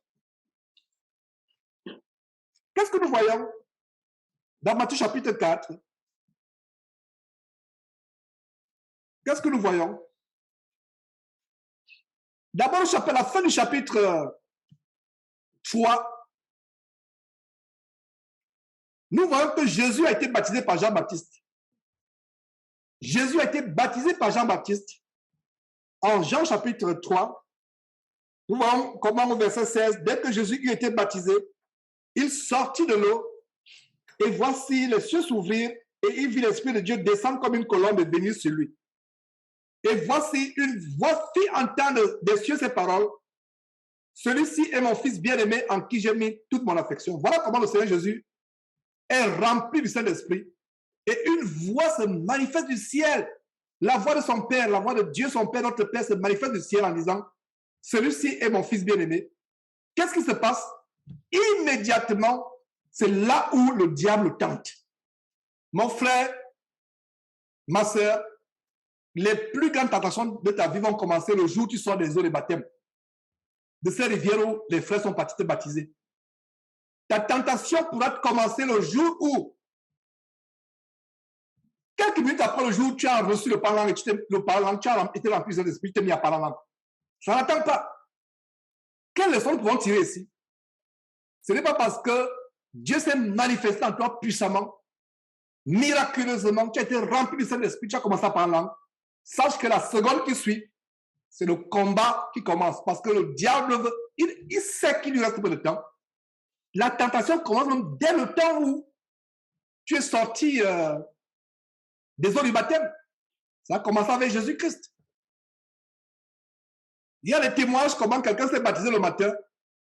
La nuit, il a terminé la nuit dans une boîte de nuit avec une prostituée. Pourtant, il s'est baptisé le matin avec des frères. Je ne parle pas des faux baptêmes dans les fausses églises ou dans les églises. Je parle d'un frère qui s'est baptisé réellement. Il s'est baptisé. Le soir, il se retrouve en train de faire la fornication. Voilà la révélation ici. Ça a commencé avec Jésus. Jésus a été tenté comme dans toutes choses, dans toutes circonstances. Alors, qu'est-ce que nous voyons en Matthieu chapitre 4, verset 1? Alors, Jésus fut amené dans le désert pour être tenté par le diable. C'est pour ça que la Bible appelle le diable comment? Le tentateur. L'un de ses noms, c'est le tentateur. Le rôle est de tenter. Après avoir jeûné 40 jours et 40 nuits, il lui fait, il a jeûné. Et il y a quelque chose qui me préoccupe de plus en plus. C'est que nous, les frères et sœurs, nous comprenons que le jeûne n'est pas une option. Le jeûne est quelque chose que nous devons adapter comme mode de vie. Ne serait-ce qu'une fois par semaine, se priver d'aliments. Et quand on se prive d'aliments, il y a aussi non seulement le corps, vous donnez à votre corps le temps de se purifier. Et je suis surpris de voir comment sur Internet, le jeûne prend de l'ampleur, mais c'est le jeûne pour des raisons mondaines. Ceux qui font le dieting, c'est-à-dire que les régimes amincissants et autres, il y a les motivateurs sur Internet, des gens qui sont là, qui sont dans le culte du corps. De plus en plus, ils conseillent le jeûne. Et ils vous donnent les propriétés du jeûne. Et moi, quand je regarde ça, je souris, je dis, mais c'est dans la Bible. C'est prévu dans la Bible. Le Dieu que je connais, que vous connaissez, le Père de notre Seigneur Jésus-Christ, nous a donné tout ce qui contribue à quoi? À la vie et à la piété. Alors, qu'est-ce qui se passe? Quand on jeûne, c'est un moyen pour nous de rendre grâce à Dieu pour la nourriture qu'il nous donne. Parce que quand vous jeûnez, vous privez votre corps de nourriture, vous privez votre corps d'aliments. C'est un moyen aussi de maîtriser votre corps. Il y a plusieurs aspects au jeûne. Le jeûne, c'est pour être dans les bonnes prédispositions de prière.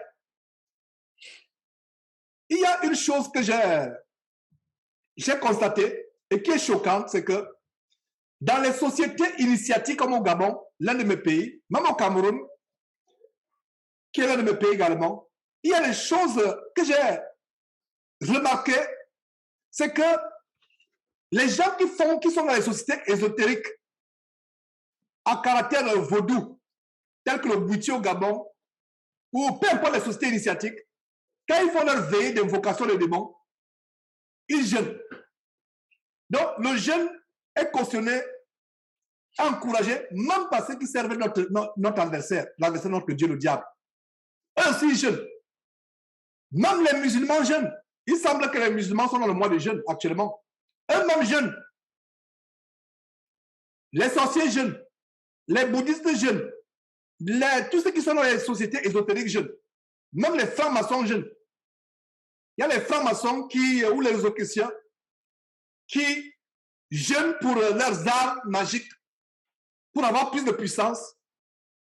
Pour nous chrétiens, voilà le but du jeûne. Le jeûne, c'est pour contrôler notre corps, pour réduire notre corps, parce que la Bible dit que celui qui n'est pas maître de lui-même est comme une ville assiégée dont les murailles sont tombées. On doit maîtriser nos pulsions, notre appétit. Ça peut être même le jeûne sur le plan sexuel. Prends le temps de dire, voilà, pour Dieu, je peux faire peut-être 1 semaine, 2 semaines, je me prive pour Dieu. Mais si tu as un conjoint qui est chrétien, tu dois demander l'accord de ton conjoint avant de le faire. C'est une parenthèse. Demande l'accord de ton conjoint avant de le faire. Si tu es marié, ma soeur, ton corps ne t'appartient pas, ton corps appartient au mari. Si tu es marié, mon frère, ton corps ne t'appartient pas, ton corps appartient à ta femme. Donc, le jeûne doit être d'un commun accord. Demande la permission, frère, à ta femme. Demande la permission, sœur, à ton mari. Maintenant, quand le mari ou la femme, vous avez la permission, vous pouvez maintenant jeûner. Et c'est encourageant. Et s'il n'est pas chrétien, ou s'il n'est pas chrétienne, vous qui êtes chrétien ou chrétienne, demandez la permission, expliquez-lui pourquoi vous voulez le faire. Et si vous demandez, il vous donne la permission, Dieu soit loué. Vous rendez grâce à Dieu et vous jeûnez. Le jeûne aussi peut être le jeûne de ce que vous aimez. Imaginez que vous aimez un tel plat, vous vous privez de ce plat pendant un tel nombre de jours. Il y a un jeûne qui est à sec, ça veut dire que vous passez 1 journée, 2 journées ou 3 journées sans manger, sans boire. Ça dépend de vous. Et le jeûne, c'est une manière d'humilier votre corps et d'être plus disposé à prier, à recevoir les grâces de Dieu. C'est ça le jeûne. Et aussi, il y a un autre aspect du jeûne, c'est que le jeûne nous rappelle comment c'est une grâce d'avoir à manger. Quand vous avez passé 1 journée, 3 journées, et parlant du jeûne, il y a une fausse sœur en Christ avec qui nous étions ici à Houston à l'époque, et aujourd'hui, je me rends compte que c'est une fausse sœur, parce que Dieu nous a montré que c'est une fausse sœur qui a voulu nous détruire, même physiquement, confortez-moi. Physiquement, on a traversé les choses près de ça. Bref, ce n'est pas le sujet aujourd'hui. Pourquoi je parle de cette personne? À l'époque, on pensait que c'était une sœur.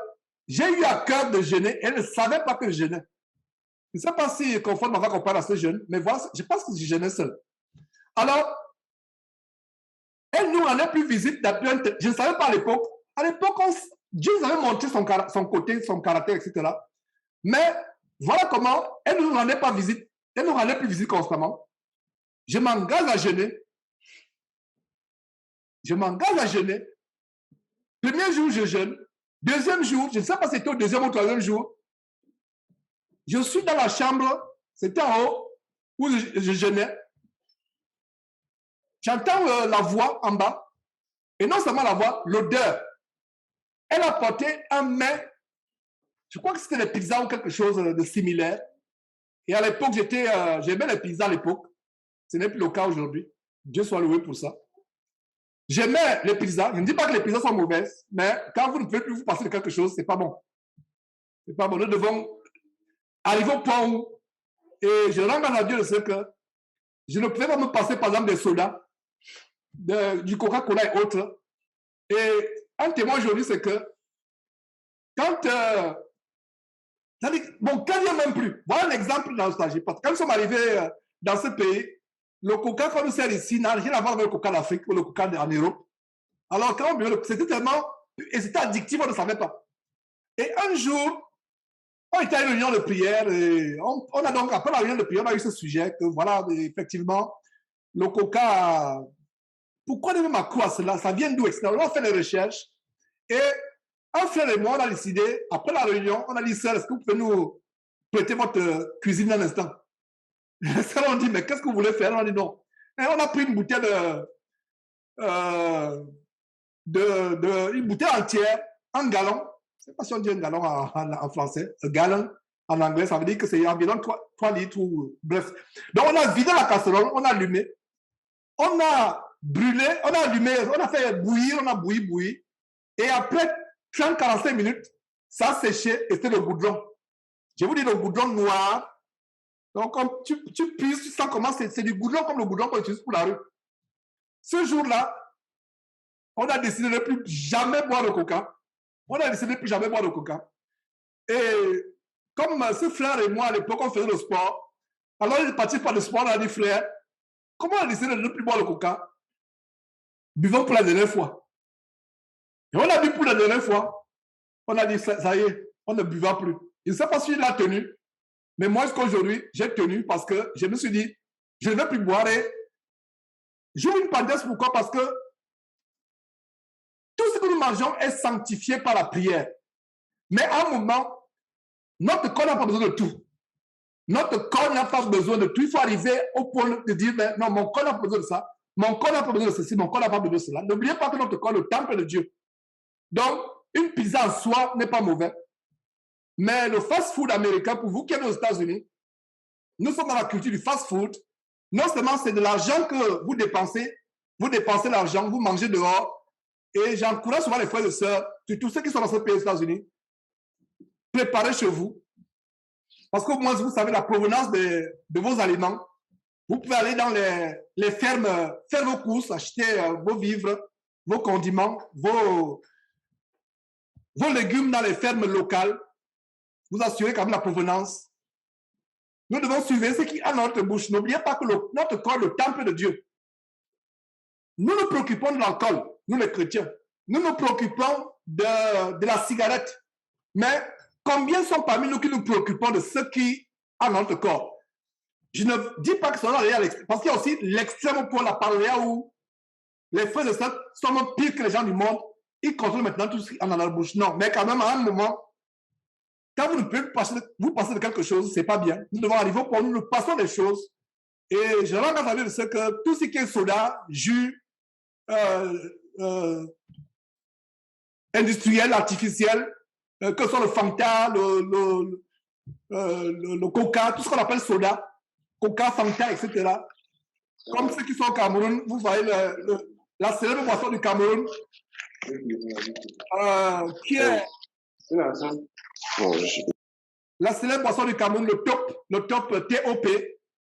Et dans tous les pays, pratiquement, il y a des sodas. Au Sénégal, au Cameroun, le top qui est vraiment célèbre. Et même Comfort qui découvrait le top il y a plusieurs années au Cameroun, lors de notre premier voyage, a trouvé ça quand même intriguant, comment les gens sont fascinés par le top. Ils préfèrent même boire, quelqu'un passe la journée, ne boit pas de l'eau, même une seule fois, alors que la boisson la plus bonne, c'est la meilleure boisson, excusez-moi, la meilleure boisson, c'est l'eau. L'eau, donc c'est une parenthèse que j'ouvre, ce n'est pas un cours de diététique que je suis en train de faire, mais notre corps appartient à Dieu et autant que faire se peut, recherchons ce qui est naturel. Recherchons ce qui est naturel. Si vous avez la possibilité de faire vos jus avec des fruits naturels, sans sucre ajouté, faites-le. Ajoutez. Et comme de plus en plus, moi j'ai décidé de me débarrasser de tout ce qui est industriel, surtout la boisson. On met l'accent sur la bière, on met l'accent sur le whisky, mais on oublie aussi des poisons parce que c'est... Qu'est-ce qu'il y a dans le coca, le Fanta? Des fois, c'est des poudres qu'on mixe avec de l'eau et ça vous donne une substance. On ne sait même pas ce qu'il y a derrière. Et des fois, quand les organisations non gouvernementales qui protègent le droit des consommateurs leur demandent de donner la recette, ils ne donnent pas la recette. Ils cachent. Pourquoi cachent-ils les ingrédients qui sont derrière ces choses? Donc, je n'aimerais pas que cette parenthèse qui vient d'ouvrir soit une dispute d'opinion. Tout simplement pour revenir donc à ce jeûne. Pourquoi j'ai ouvert, c'est pas, je disais que j'aimais bien les pizzas à l'époque, mais ce n'est plus comme avant. Les pizzas, je préfère manger ce qui est naturel, ce qui est, je sais moi, qui est préparé. Je connais d'où viennent les ingrédients, etc. Donc, j'étais en jeûne, et c'est le moment où je suis en jeûne qu'elle amène des pizzas. Et j'ai souri parce que j'ai compris que c'était une tentation. Et le diable, sur le champ, m'a fait comprendre que c'est parce que je suis entré en jeûne que cette sœur, entre guillemets, aujourd'hui, qui est une fausse sœur, mais à l'époque, parce qu'on a vu comment elle a voulu, à plus en plus, nous faire du mal, souhaiter notre mort, nous amener même à mourir. Mais à l'époque, j'avais le discernement, mais je me disais peut-être qu'elle pourrait changer. On la tolérait. Et en gênant donc, elle a amené cela. Et j'ai souri étant dans la chambre haute, là où j'étais. J'ai souri, j'ai dit non, ça c'est une attaque. J'ai souri et j'ai compris. C'était le der qui m'envahit depuis la chambre. C'était même bizarre. Depuis le bas, à la chambre en haut, le der. Et ce n'était pas normal. Il y avait quelque chose de spirituel. J'entendais sa voix. Après, j'ai souri, j'ai dit, le diable, tu ne mourras pas au nom de Jésus. Et beaucoup parmi vous ont commencé le jeûne et ont stoppé le jeûne. tu prends la résolution de jeûner pendant 2 jours, 3 jours. Deuxième jour, tu coupes le jeûne. Soit à cause d'un accès de chair, soit à cause d'un partenaire qui veut t'amener à la concupiscence charnelle, soit à cause, je ne sais pas de quoi, soit à cause de la faiblesse. Donc, faisons attention. Donc, j'ai ouvert cette grande parenthèse à cause du fait que Jésus, ayant jeûné 40 jours et 40 nuits, eut faim. Le tentateur s'était rapproché et dit, si tu es fils de Dieu, ordonne que ces pierres deviennent des pains. Et Jésus a répondu avec la parole de Dieu. J'avais fait un enseignement là-dessus, à savoir que Jésus n'a pas pris autorité sur Satan à la chasser. Non, Jésus a sorti la parole. Vous et moi, si on était à la place de Jésus, on commençait à faire le combat spirituel à la manière de Maman Olangui et autres faux ministères diaboliques qui vous enseignent un faux combat spirituel. Non, Jésus ne l'a pas fait. Il a cité la parole. Conclusion, la meilleure manière de résister à la tentation, frères et sœurs, c'est d'avoir la parole de Dieu. C'est la meilleure manière de résister à la tentation. Mais il y a un détail que je vais vous donner dans cette histoire, mais ce détail est en Luc chapitre 4 qui reprend la même histoire. Vous allez voir ce détail. N'oubliez pas que je vous disais tantôt, il y a quelques minutes, à savoir que l'une des stratégies pour résister à la tentation, c'est tuer la nostalgie à nous. Parce que beaucoup de péchés viennent de la nostalgie. Vous avez décidé de renoncer à tout. Je reviens encore sur le témoignage de Wilfried qui s'est débarrassé de ses instruments de musique. Et Wilfried, je crois que voilà, lui, il est là, il m'entend. Je ne sais pas si j'étais spontaniste à Wilfried. J'étais accro au jazz. J'ai joué un instrument de musique, j'ai joué la batterie au lycée, mais j'ai une oreille musicale. Et il y a un de nos enfants, Winton, qui a eu la même oreille musicale. Ça veut dire que quand tu chantes, et c'est faux, je sais que c'est faux, quand tu dégages, j'ai une oreille musicale. Et aujourd'hui, je peux dire que ce n'est plus important. Alors, le jazz, c'est un niveau de perfection musicale pas possible. Ça veut dire qu'en fait, si quelqu'un qui était accro au jazz comme moi, et ça, c'est un des plus grands témoins, je ne sais pas si c'est la première fois que je témoigne, du moins j'ai témoigné, que c'est la plus grande délivrance qui m'est arrivée, me séparer de la musique du jazz et brûler mes disques, parce qu'à l'époque, ce n'était pas c'était les vinyles. Donc, les collections, aujourd'hui même, j'ai appris qu'il y a des collections qui sont rares, qui peuvent se vendre à, rester tranquillement à $25 000, $30 000, des millions de francs CFA. Je m'en suis débarrassé. Il y a des collections que j'avais toute une collection, une fortune aujourd'hui, je m'en suis débarrassé. Collection de jazz. Et il m'arrive que sur la voiture ou peu importe, dès qu'il y a une musique de jazz, ça veut dire que, par exemple, c'est la radio qui met, j'ai lâché le pouls sur le champ. C'est une réaction normale. Et dès que j'ai lâché le pouls, je ferme la radio. Et je commence à prier. Et Wilfried, je pense que tu sais de quoi je parle. Parce que quelqu'un qui n'a pas été à la musique ne peut pas comprendre. C'est-à-dire que ça fait, quand tu suis une sonorité, un piano, une guitare électrique, comme quelqu'un qui était vraiment célèbre, Jimi Hendrix, ou alors quelqu'un d'autre, je ne sais même pas, tellement célèbre dans le monde. Et c'est là où vous vous rendez compte que c'est l'inspiration démoniaque. Vous avez suivi une guitare, moi j'étais surpris quand Wilfried a fait ce témoignage, une guitare, on met vaudou. Qu'est-ce que le vaudou? N'est-ce pas l'envoûtement? Donc quand tu suis cette musique, elle te rappelle le passé, et c'est comme le parfum. Un parfum peut te rappeler toute ta vie du passé. Un parfum. Imaginez-vous que vous aviez un copain ou un mari, un ancien mari ou un ancien copain, une copine qui mettait un parfum. Allez dans un centre commercial. Quelqu'un, vous sentez le même parfum, c'est un parfum distinctif. Voilà comment le diable ouvre toute une page de votre passé. C'est comme la musique. Il y avait des musiques, et ce genre de musique comme le jazz, etc., c'était des musiques qui accompagnaient une vie de fornication. Et quand cette musique, vous l'écoutez quelque part, la seule chose, si je suis dans un centre commercial, un supermarché, qu'est-ce que je fais? Je bloque mes oreilles. Des fois, c'est pour ça que de temps en temps, je vais avec les écouteurs. Je vais avec les écouteurs. Ça veut dire que quand tu entends cela, je mets mes écouteurs, mais Ce que je conseille, mettez un enseignement biblique, mettez un cantique comme les cantiques que nous mettons, mettez un cantique, mettez à haute voix. Parce que sans le savoir, je vous assure que cet enseignement est tellement profond. En fait, nous sommes en train de voir les mystères de la séduction. Le diable, en fait, des fois les émotions. Vous allez dans la tristesse. Quand la Bible dit soyez toujours joyeux, les plus grandes tentations que j'ai reçues, c'est quand je suis émotionnellement triste. Il y a une situation qui m'afflige, soit une situation de famille, et je me préoccupe de ma famille, je veux qu'il soit aussi attaché à cette parole, qu'il soit de la séduction du monde. Alors tu es triste, et dans cette tristesse, le diable peut entrer et te séduire. Pourquoi la parole de Dieu nous dit d'être joyeux? Pourquoi la parole de Dieu dit d'être joyeux? Nous devons nous connaître notre intelligence, connaître notre corps. Il peut arriver que tu es triste pour des sœurs surtout des sœurs qui se trouvent seules. Elle a renoncé à l'amour du monde. Elle est sortie d'une relation charnelle, une relation sexuelle impudique. Elle se trouve seule. Il peut arriver qu'un soir, vous êtes assis au bord de la fenêtre, vous êtes seul, surtout l'hiver en France, qui est tout est gris.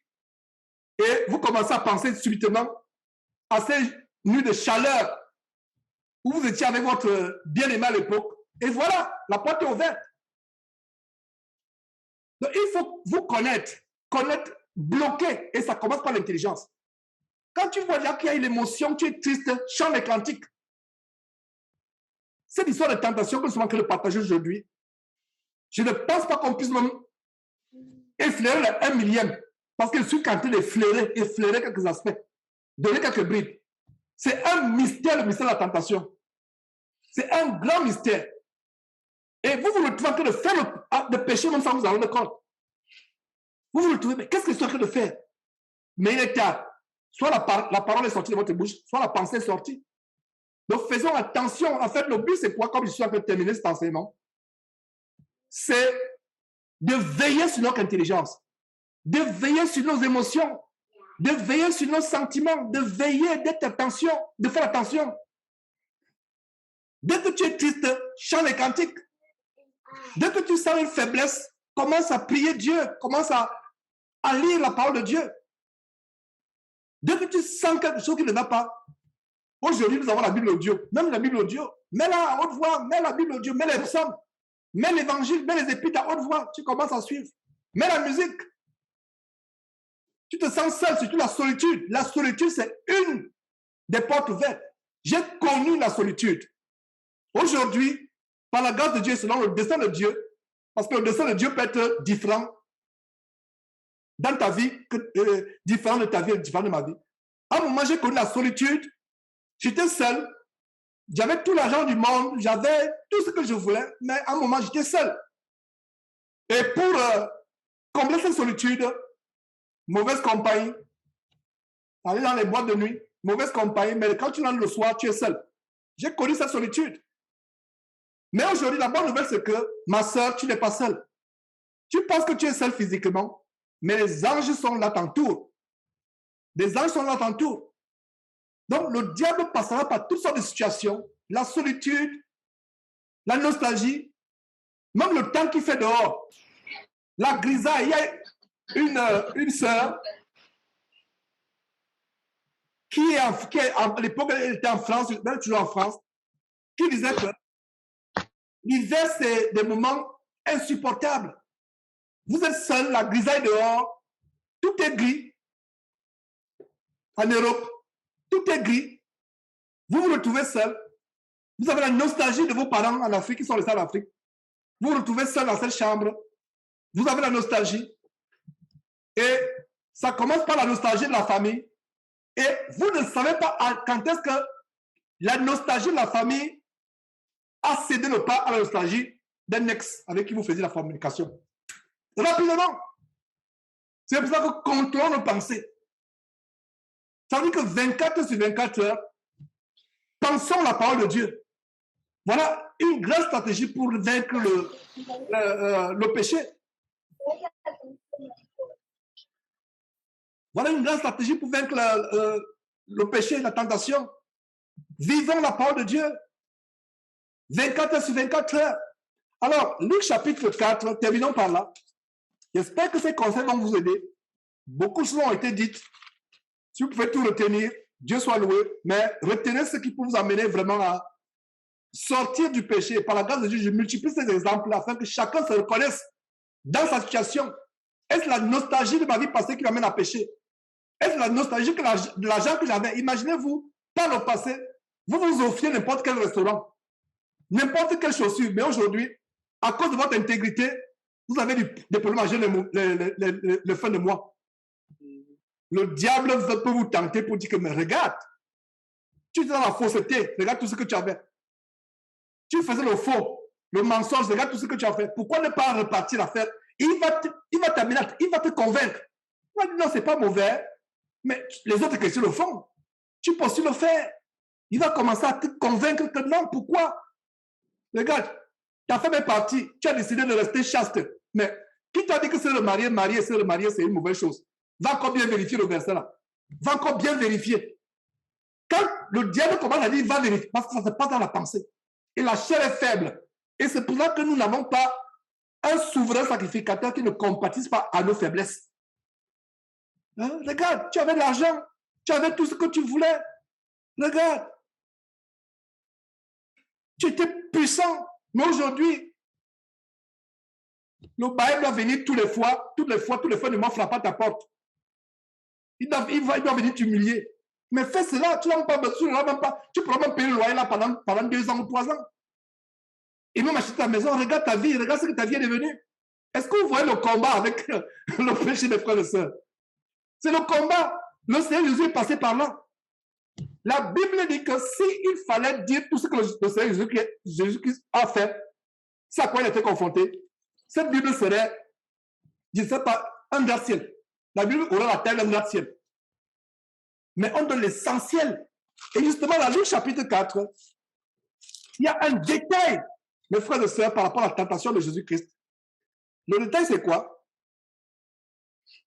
Reprenons cette histoire, parce que ce détail n'est pas dans Matthieu chapitre 4, verset 4, qui reprend la même histoire. Jésus, rempli du Saint-Esprit, revint du Jourdain et il fut conduit par l'Esprit dans le désert. Verset 2, où il fut tenté par le diable pendant 40 jours.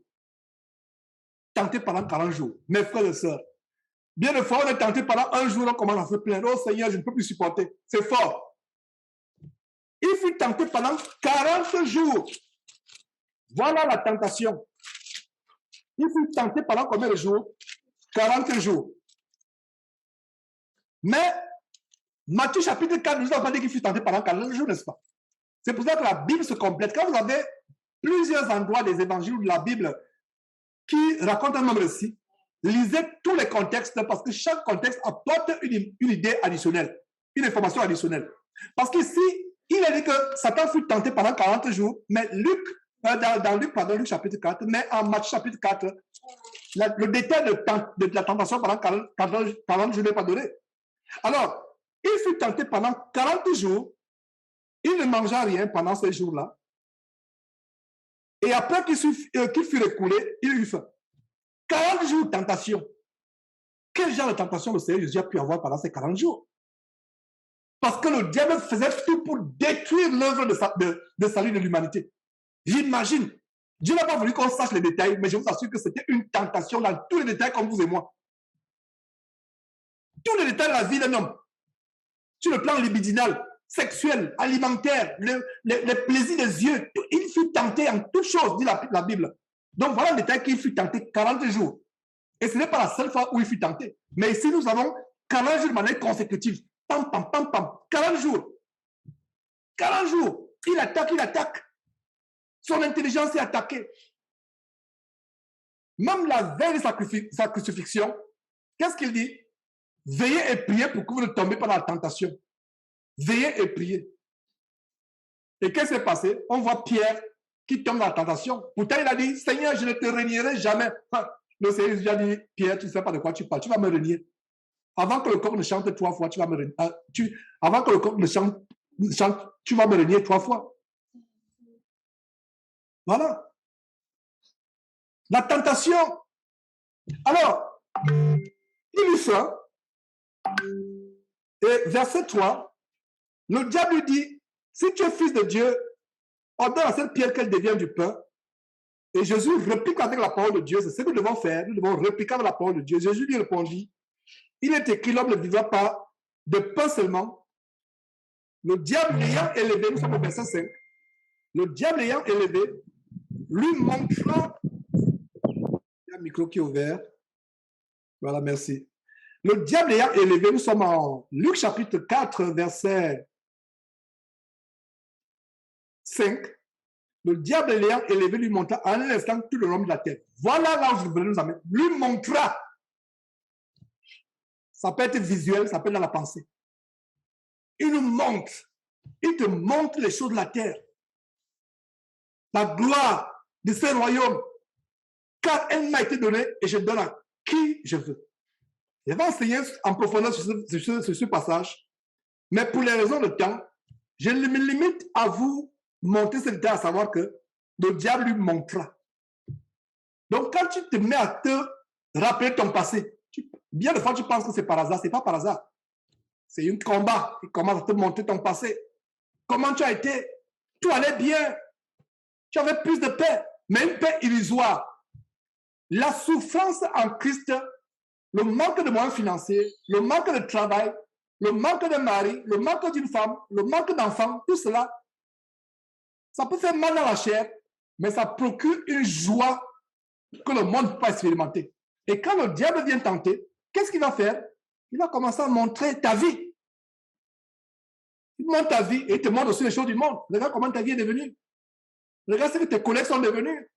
Regarde ce que ta cousine est devenue au Cameroun. Toi, tu es là au Canada. Tu dis que tu ne veux plus rien faire, tu ne veux plus faire des projets, acheter le terrain. Regarde tout ce que tes cousins sont en train de faire ici au Cameroun. Je vous assure que mes frères et sœurs, surtout pour nous qui sommes des familles africaines, c'est la première chose qu'on va te dire. Regarde, seulement Dieu à 24 heures. Dieu, tu fais quoi? Regarde ta vie. Tu as que de vieillir là, pas d'homme dans ta vie, pas d'enfant. Mais tu parles de Dieu 24 heures sur 24 heures. Vous pensez que c'est la sœur, ou c'est la mère, ou c'est le père, ou c'est l'ami, ou c'est le collègue qui parle? Non, c'est le diable qui est derrière. Est-ce que vous avez compris? Si vous avez compris, je vous assure que vous êtes équipés pour résister. Pourquoi Jésus pouvait dire à Pierre, arrière de moi, Satan? Je ne comprenais pas cela. Aujourd'hui, je comprends. Parce que Pierre parlait, n'est-ce pas? Mais quel est l'esprit qui était derrière Pierre? C'est l'esprit de Satan. Donc, à partir d'aujourd'hui, je ne dis pas qu'à partir d'aujourd'hui, commencez à dire à votre mère, papa, arrière de moi, Satan. Maman, arrière, non. Ayez un langage pour toi, vis-à-vis du papa. Ayez un langage courtois vis-à-vis de la maman. Je n'ai jamais dit, moi, je vais à ma maman, maman, arrière de moi. Alors que ma maman, un jour, quand elle a appris surtout que j'avais tout oublié, il y a un moment, je ne travaillais plus. Pendant 3 ans, elle s'est mise à pleurer. Elle me dit, mon fils Georges, est-ce pour cela que tu es parti aux États-Unis? Un pays d'abondance, un pays où tout est possible. Regarde ce que les autres font. Regarde tout ce que les autres accomplissent. Mon fils. Et à l'époque, c'était sur Skype. Et on se voyait. Elle s'est mise à pleurer. Mes frères, vous avez une mère comme la mienne. Elle ne vit plus aujourd'hui. Mais tous les frères qui sont là vont être d'accord avec moi que quand ta mère pleure devant toi, ça te brise le cœur. Elle s'est mise à pleurer et ce qui la caractérisait, c'est cette voix douce. Elle n'avait pas une voix haut perchée. Elle n'avait pas une voix agressive. Elle avait toujours une voix monotone, douce. Mais dans la douceur, notre mère te brisait les os. Notre mère te brisait les os avec la voix douce qu'elle avait. Une voix douce. Elle me dit, mon fils, j'apprends que tu as tout laissé tomber. J'apprends que maintenant, prêcher l'évangile 24 heures sur 24 heures. Qui va me nourrir? Qui va me donner à manger, mon fils? Je vous assure que c'était fort ce jour-là. C'était fort, je l'écoutais. Je dis, ouais, maman, je t'écoute. Continue à parler. Elle parle. Après, je lui dis, maman, écoute, ce n'est pas moi qui ai. Je ne lui ai pas dit, allez de moi, Satan. Non. Ne parlez pas de manière injurieuse à vos parents. Même un aîné, comme ma grande sœur Louise qui est au Cameroun, je ne vais pas lui parler n'importe comment. Ayons du respect à nos grands frères, à nos grandes sœurs, à nos grandes sœurs. Ayons du respect vis-à-vis de nos parents. Ce n'est pas parce que Jésus a dit, allez de moi, Satan, à Pierre que tu vas commencer à dire, allez de moi, à tes parents. Il faut avoir du respect.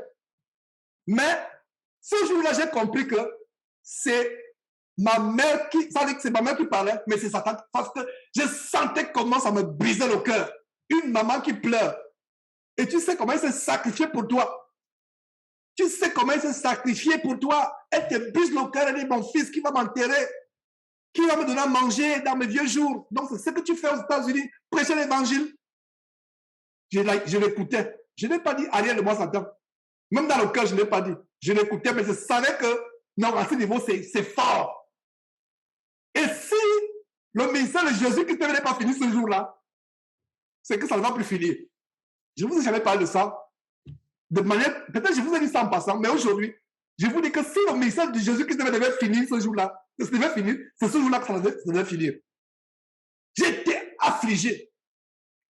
Même après la conversation, je me rappelle peut-être qu'en fait, avait vu cela. Je me rappelle parce qu'elle m'avait demandé pourquoi j'étais abattu, écrasé. Mais pas abattu par rapport à ce que ma mère me disait. Abattu parce que elle ne comprend pas que ce monde n'est rien. Elle ne comprend pas. Comment peut-elle comprendre que tout dans ce monde, elle peut avoir le fils le plus accompli du monde, le fils le plus du monde, mais elle se trouve en enfer. J'étais triste. Mais je vous assure, humainement parlant, c'était une tentation forte. Et peut-être qu'on aura une réunion où nous allons partager tout simplement les tentations auxquelles nous avons été exposés. N'est-ce pas? Ce serait intéressant, n'est-ce pas? Où les frères partagent les tentations auxquelles ils ont été exposés, comment ils ont surmonté la tentation. N'ayons pas peur de dire les choses que nous avons surmontées. Que ce soit sur les mots sexuels, que ce soit sur l'ivoirien, n'ayons pas honte. Ayons le courage de dire que frère, un jour, voilà où je suis arrivé. Voilà ce que j'ai fait. Voilà comment une ex a voulu me faire tomber. Mais voilà comment j'ai résisté. Ça va nous encourager. Parce que nous connaissons beaucoup la parole de Dieu. Nous la connaissons, nous la récitons. Une chose est de connaître la parole de Dieu. Une chose est de l'appliquer. Nous connaissons ces versets. Nous les connaissons, tous ces versets. Nous les connaissons. Mais à un moment, connaissons-les, allez mettre en pratique. Je ne sais pas s'il y a quelque chose à ajouter encore, mes frères. Sinon, voilà ce que je voulais partager avec vous. Que Dieu vous bénisse. Et à partir de dimanche prochain, plaise à Dieu, nous aurons une section à la fin. Donc, après la fin de la réunion, il y a une section où ceux qui ont des questions pourront rester. Vous pouvez tous rester, c'est bon. Tout le monde va dire, la partie de la semaine prochaine, va dire que dès que l'enseignement finit, on a une session questions-réponses. Et par rapport à cette session questions-réponses, c'est quoi? Si vous êtes dans une église de maison, ne venez pas poser cette question, ne venez pas poser la question à votre berger si vous êtes. En fait, cette session questions-réponses, c'est pour des gens qui se retrouvent seuls sans berger, sans église de maison. C'est pour des femmes qui se retrouvent seules sans église de maison et qui ne sont pas mariées à des chrétiens matures. Ça veut dire quoi? Ça veut dire que ma soeur, si tu n'as pas une église de maison et du moins tu as un mari qui peut te connaître les Écritures, pose la question à ton mari à la maison. Donc cette séance sera pour des frères qui se retrouvent seuls, qui n'ont pas des églises de maison, qui ont des questions, peut-être qu'il y a quelque chose qui les préoccupe. Ça sera aussi pour des femmes qui sont seules, célibataires ou veuves ou divorcées, qui se retrouvent seules, qui n'ont pas de mari, à qui poser des questions. Ce sera aussi pour les femmes qui sont mariées mais qui n'ont pas de mari, soit chrétiens, soit affermis, pour pouvoir répondre à ces questions. Donc, c'était un plaisir de partager ces choses et je pense que le lien que vous avez, c'est le lien de toutes les réunions. J'ai programmé ces réunions sur 1 an. Si Dieu nous la force et le souffle de vie et l'énergie et le temps, parce que tout vient de Dieu. Donc, le lien que vous avez, c'est le lien pour tous les dimanches. Et nous, chrétiens, ne faisons pas les institutions. Mais j'aimerais que ces réunions soient des réunions où nous pouvons recevoir la parole de Dieu et être enseignés prier ensemble, chanter quelques cantiques ensemble, comme nous l'avons fait au début, être encouragé. Et ma prière, c'est que nous ne demeurions pas les mêmes personnes, que nous soyons changés, que nous soyons transformés. Ça, c'est ma prière, que nous ne demeurions pas les mêmes personnes, que nous soyons changés, que nous soyons transformés. Et qu'est-ce que je voulais dire, frères et sœurs, en conclusion encore, avant qu'on ne termine par un mot de prière. Voilà, donc gardez ce lien, sauvegardez ce lien, mais en tout cas, je vais souvent rappeler ce lien quelques jours avant dimanche. Allez, par exemple, jeudi, vendredi, je peux rappeler le lien, mais gardez déjà ce lien pour les réunions, de partager la parole de Dieu. Et la semaine prochaine, il y aura une série questions-réponses après l'enseignement. Et je répète que les questions, ce sera exclusivement pour ceux qui n'ont pas les églises de maison. Ça veut dire que si tu as un berger, pose la question à ton berger. Maintenant, si le berger ne peut pas répondre, on peut envoyer la question à plusieurs frères, à moi et à d'autres frères. Si tu as un berger, pose la question au berger. Donc, la réunion, ce sera seulement pour, enfin, la session question-réponse à la fin de l'enseignement. Ce sera après qu'on a dit Amen. C'est-à-dire qu'on a fini avec l'enseignement, on a prié, on a dit Amen. Et maintenant, session question-réponse. Vous pouvez toujours rester, mais ce sera surtout pour ceux qui veulent être édifiés sur certaines choses, qui n'ont pas d'église, qui n'ont pas de berger, ou des femmes qui se trouvent seules. Et ce sera aussi l'occasion peut-être de recevoir des témoignages. Des témoignages. Et ma prière, c'est qu'on reçoive des témoignages, comment Dieu vous a fait surmonter la tentation. Peut-être plus tard, j'entrerai encore en profondeur dans d'autres aspects, comment Dieu m'a fait traverser la tentation. Et surtout, jeunes gens, le diable vous attaque. Le diable voudrait que vous déshonorez Dieu par votre corps, que vous ayez le sexe avant le mariage. Donc, jeune femme, jeune fille, jeune sœur, jeune frère en Christ, adolescent, vous travaillez certainement l'époque de votre vie où toutes les passions de la chair s'embrassent dans votre corps. Il y a ce développement hormonal. La science va vous dire que c'est normal, votre corps se transforme, c'est normal d'avoir ces passions. Dieu qui vous a créé sait que c'est normal. Mais Dieu sait aussi que il vous donne la force de vaincre vos pulsions et d'attendre la femme que Dieu vous a réservée, jeune homme, et d'attendre le mari que Dieu vous a réservé, jeune femme. Alors, nous allons terminer par un mot de prière. Je vais demander à un frère qui est inspiré de débloquer son micro, de rendre grâce à Dieu pour cette prière, pour cet enseignement, pour cette réunion de prière et d'enseignement, et de conclure aussi par un mot de prière selon qu'il est inspiré. Donc, frère, si tu es inspiré, débloque ton micro, je ferme le mien.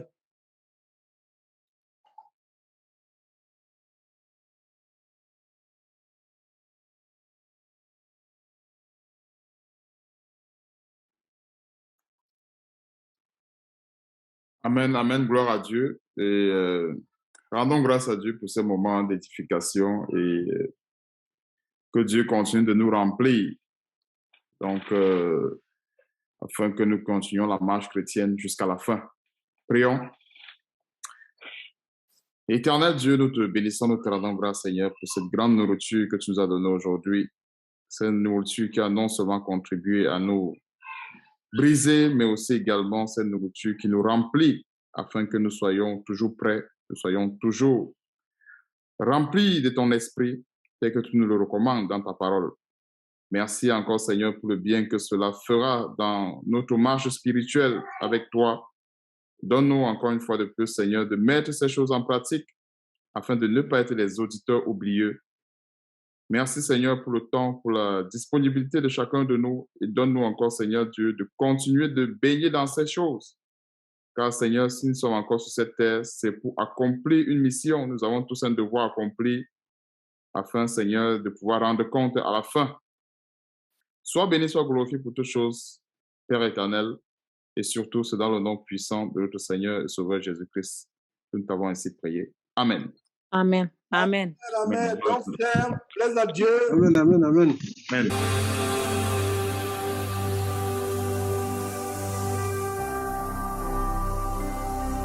Jésus-Christ TV,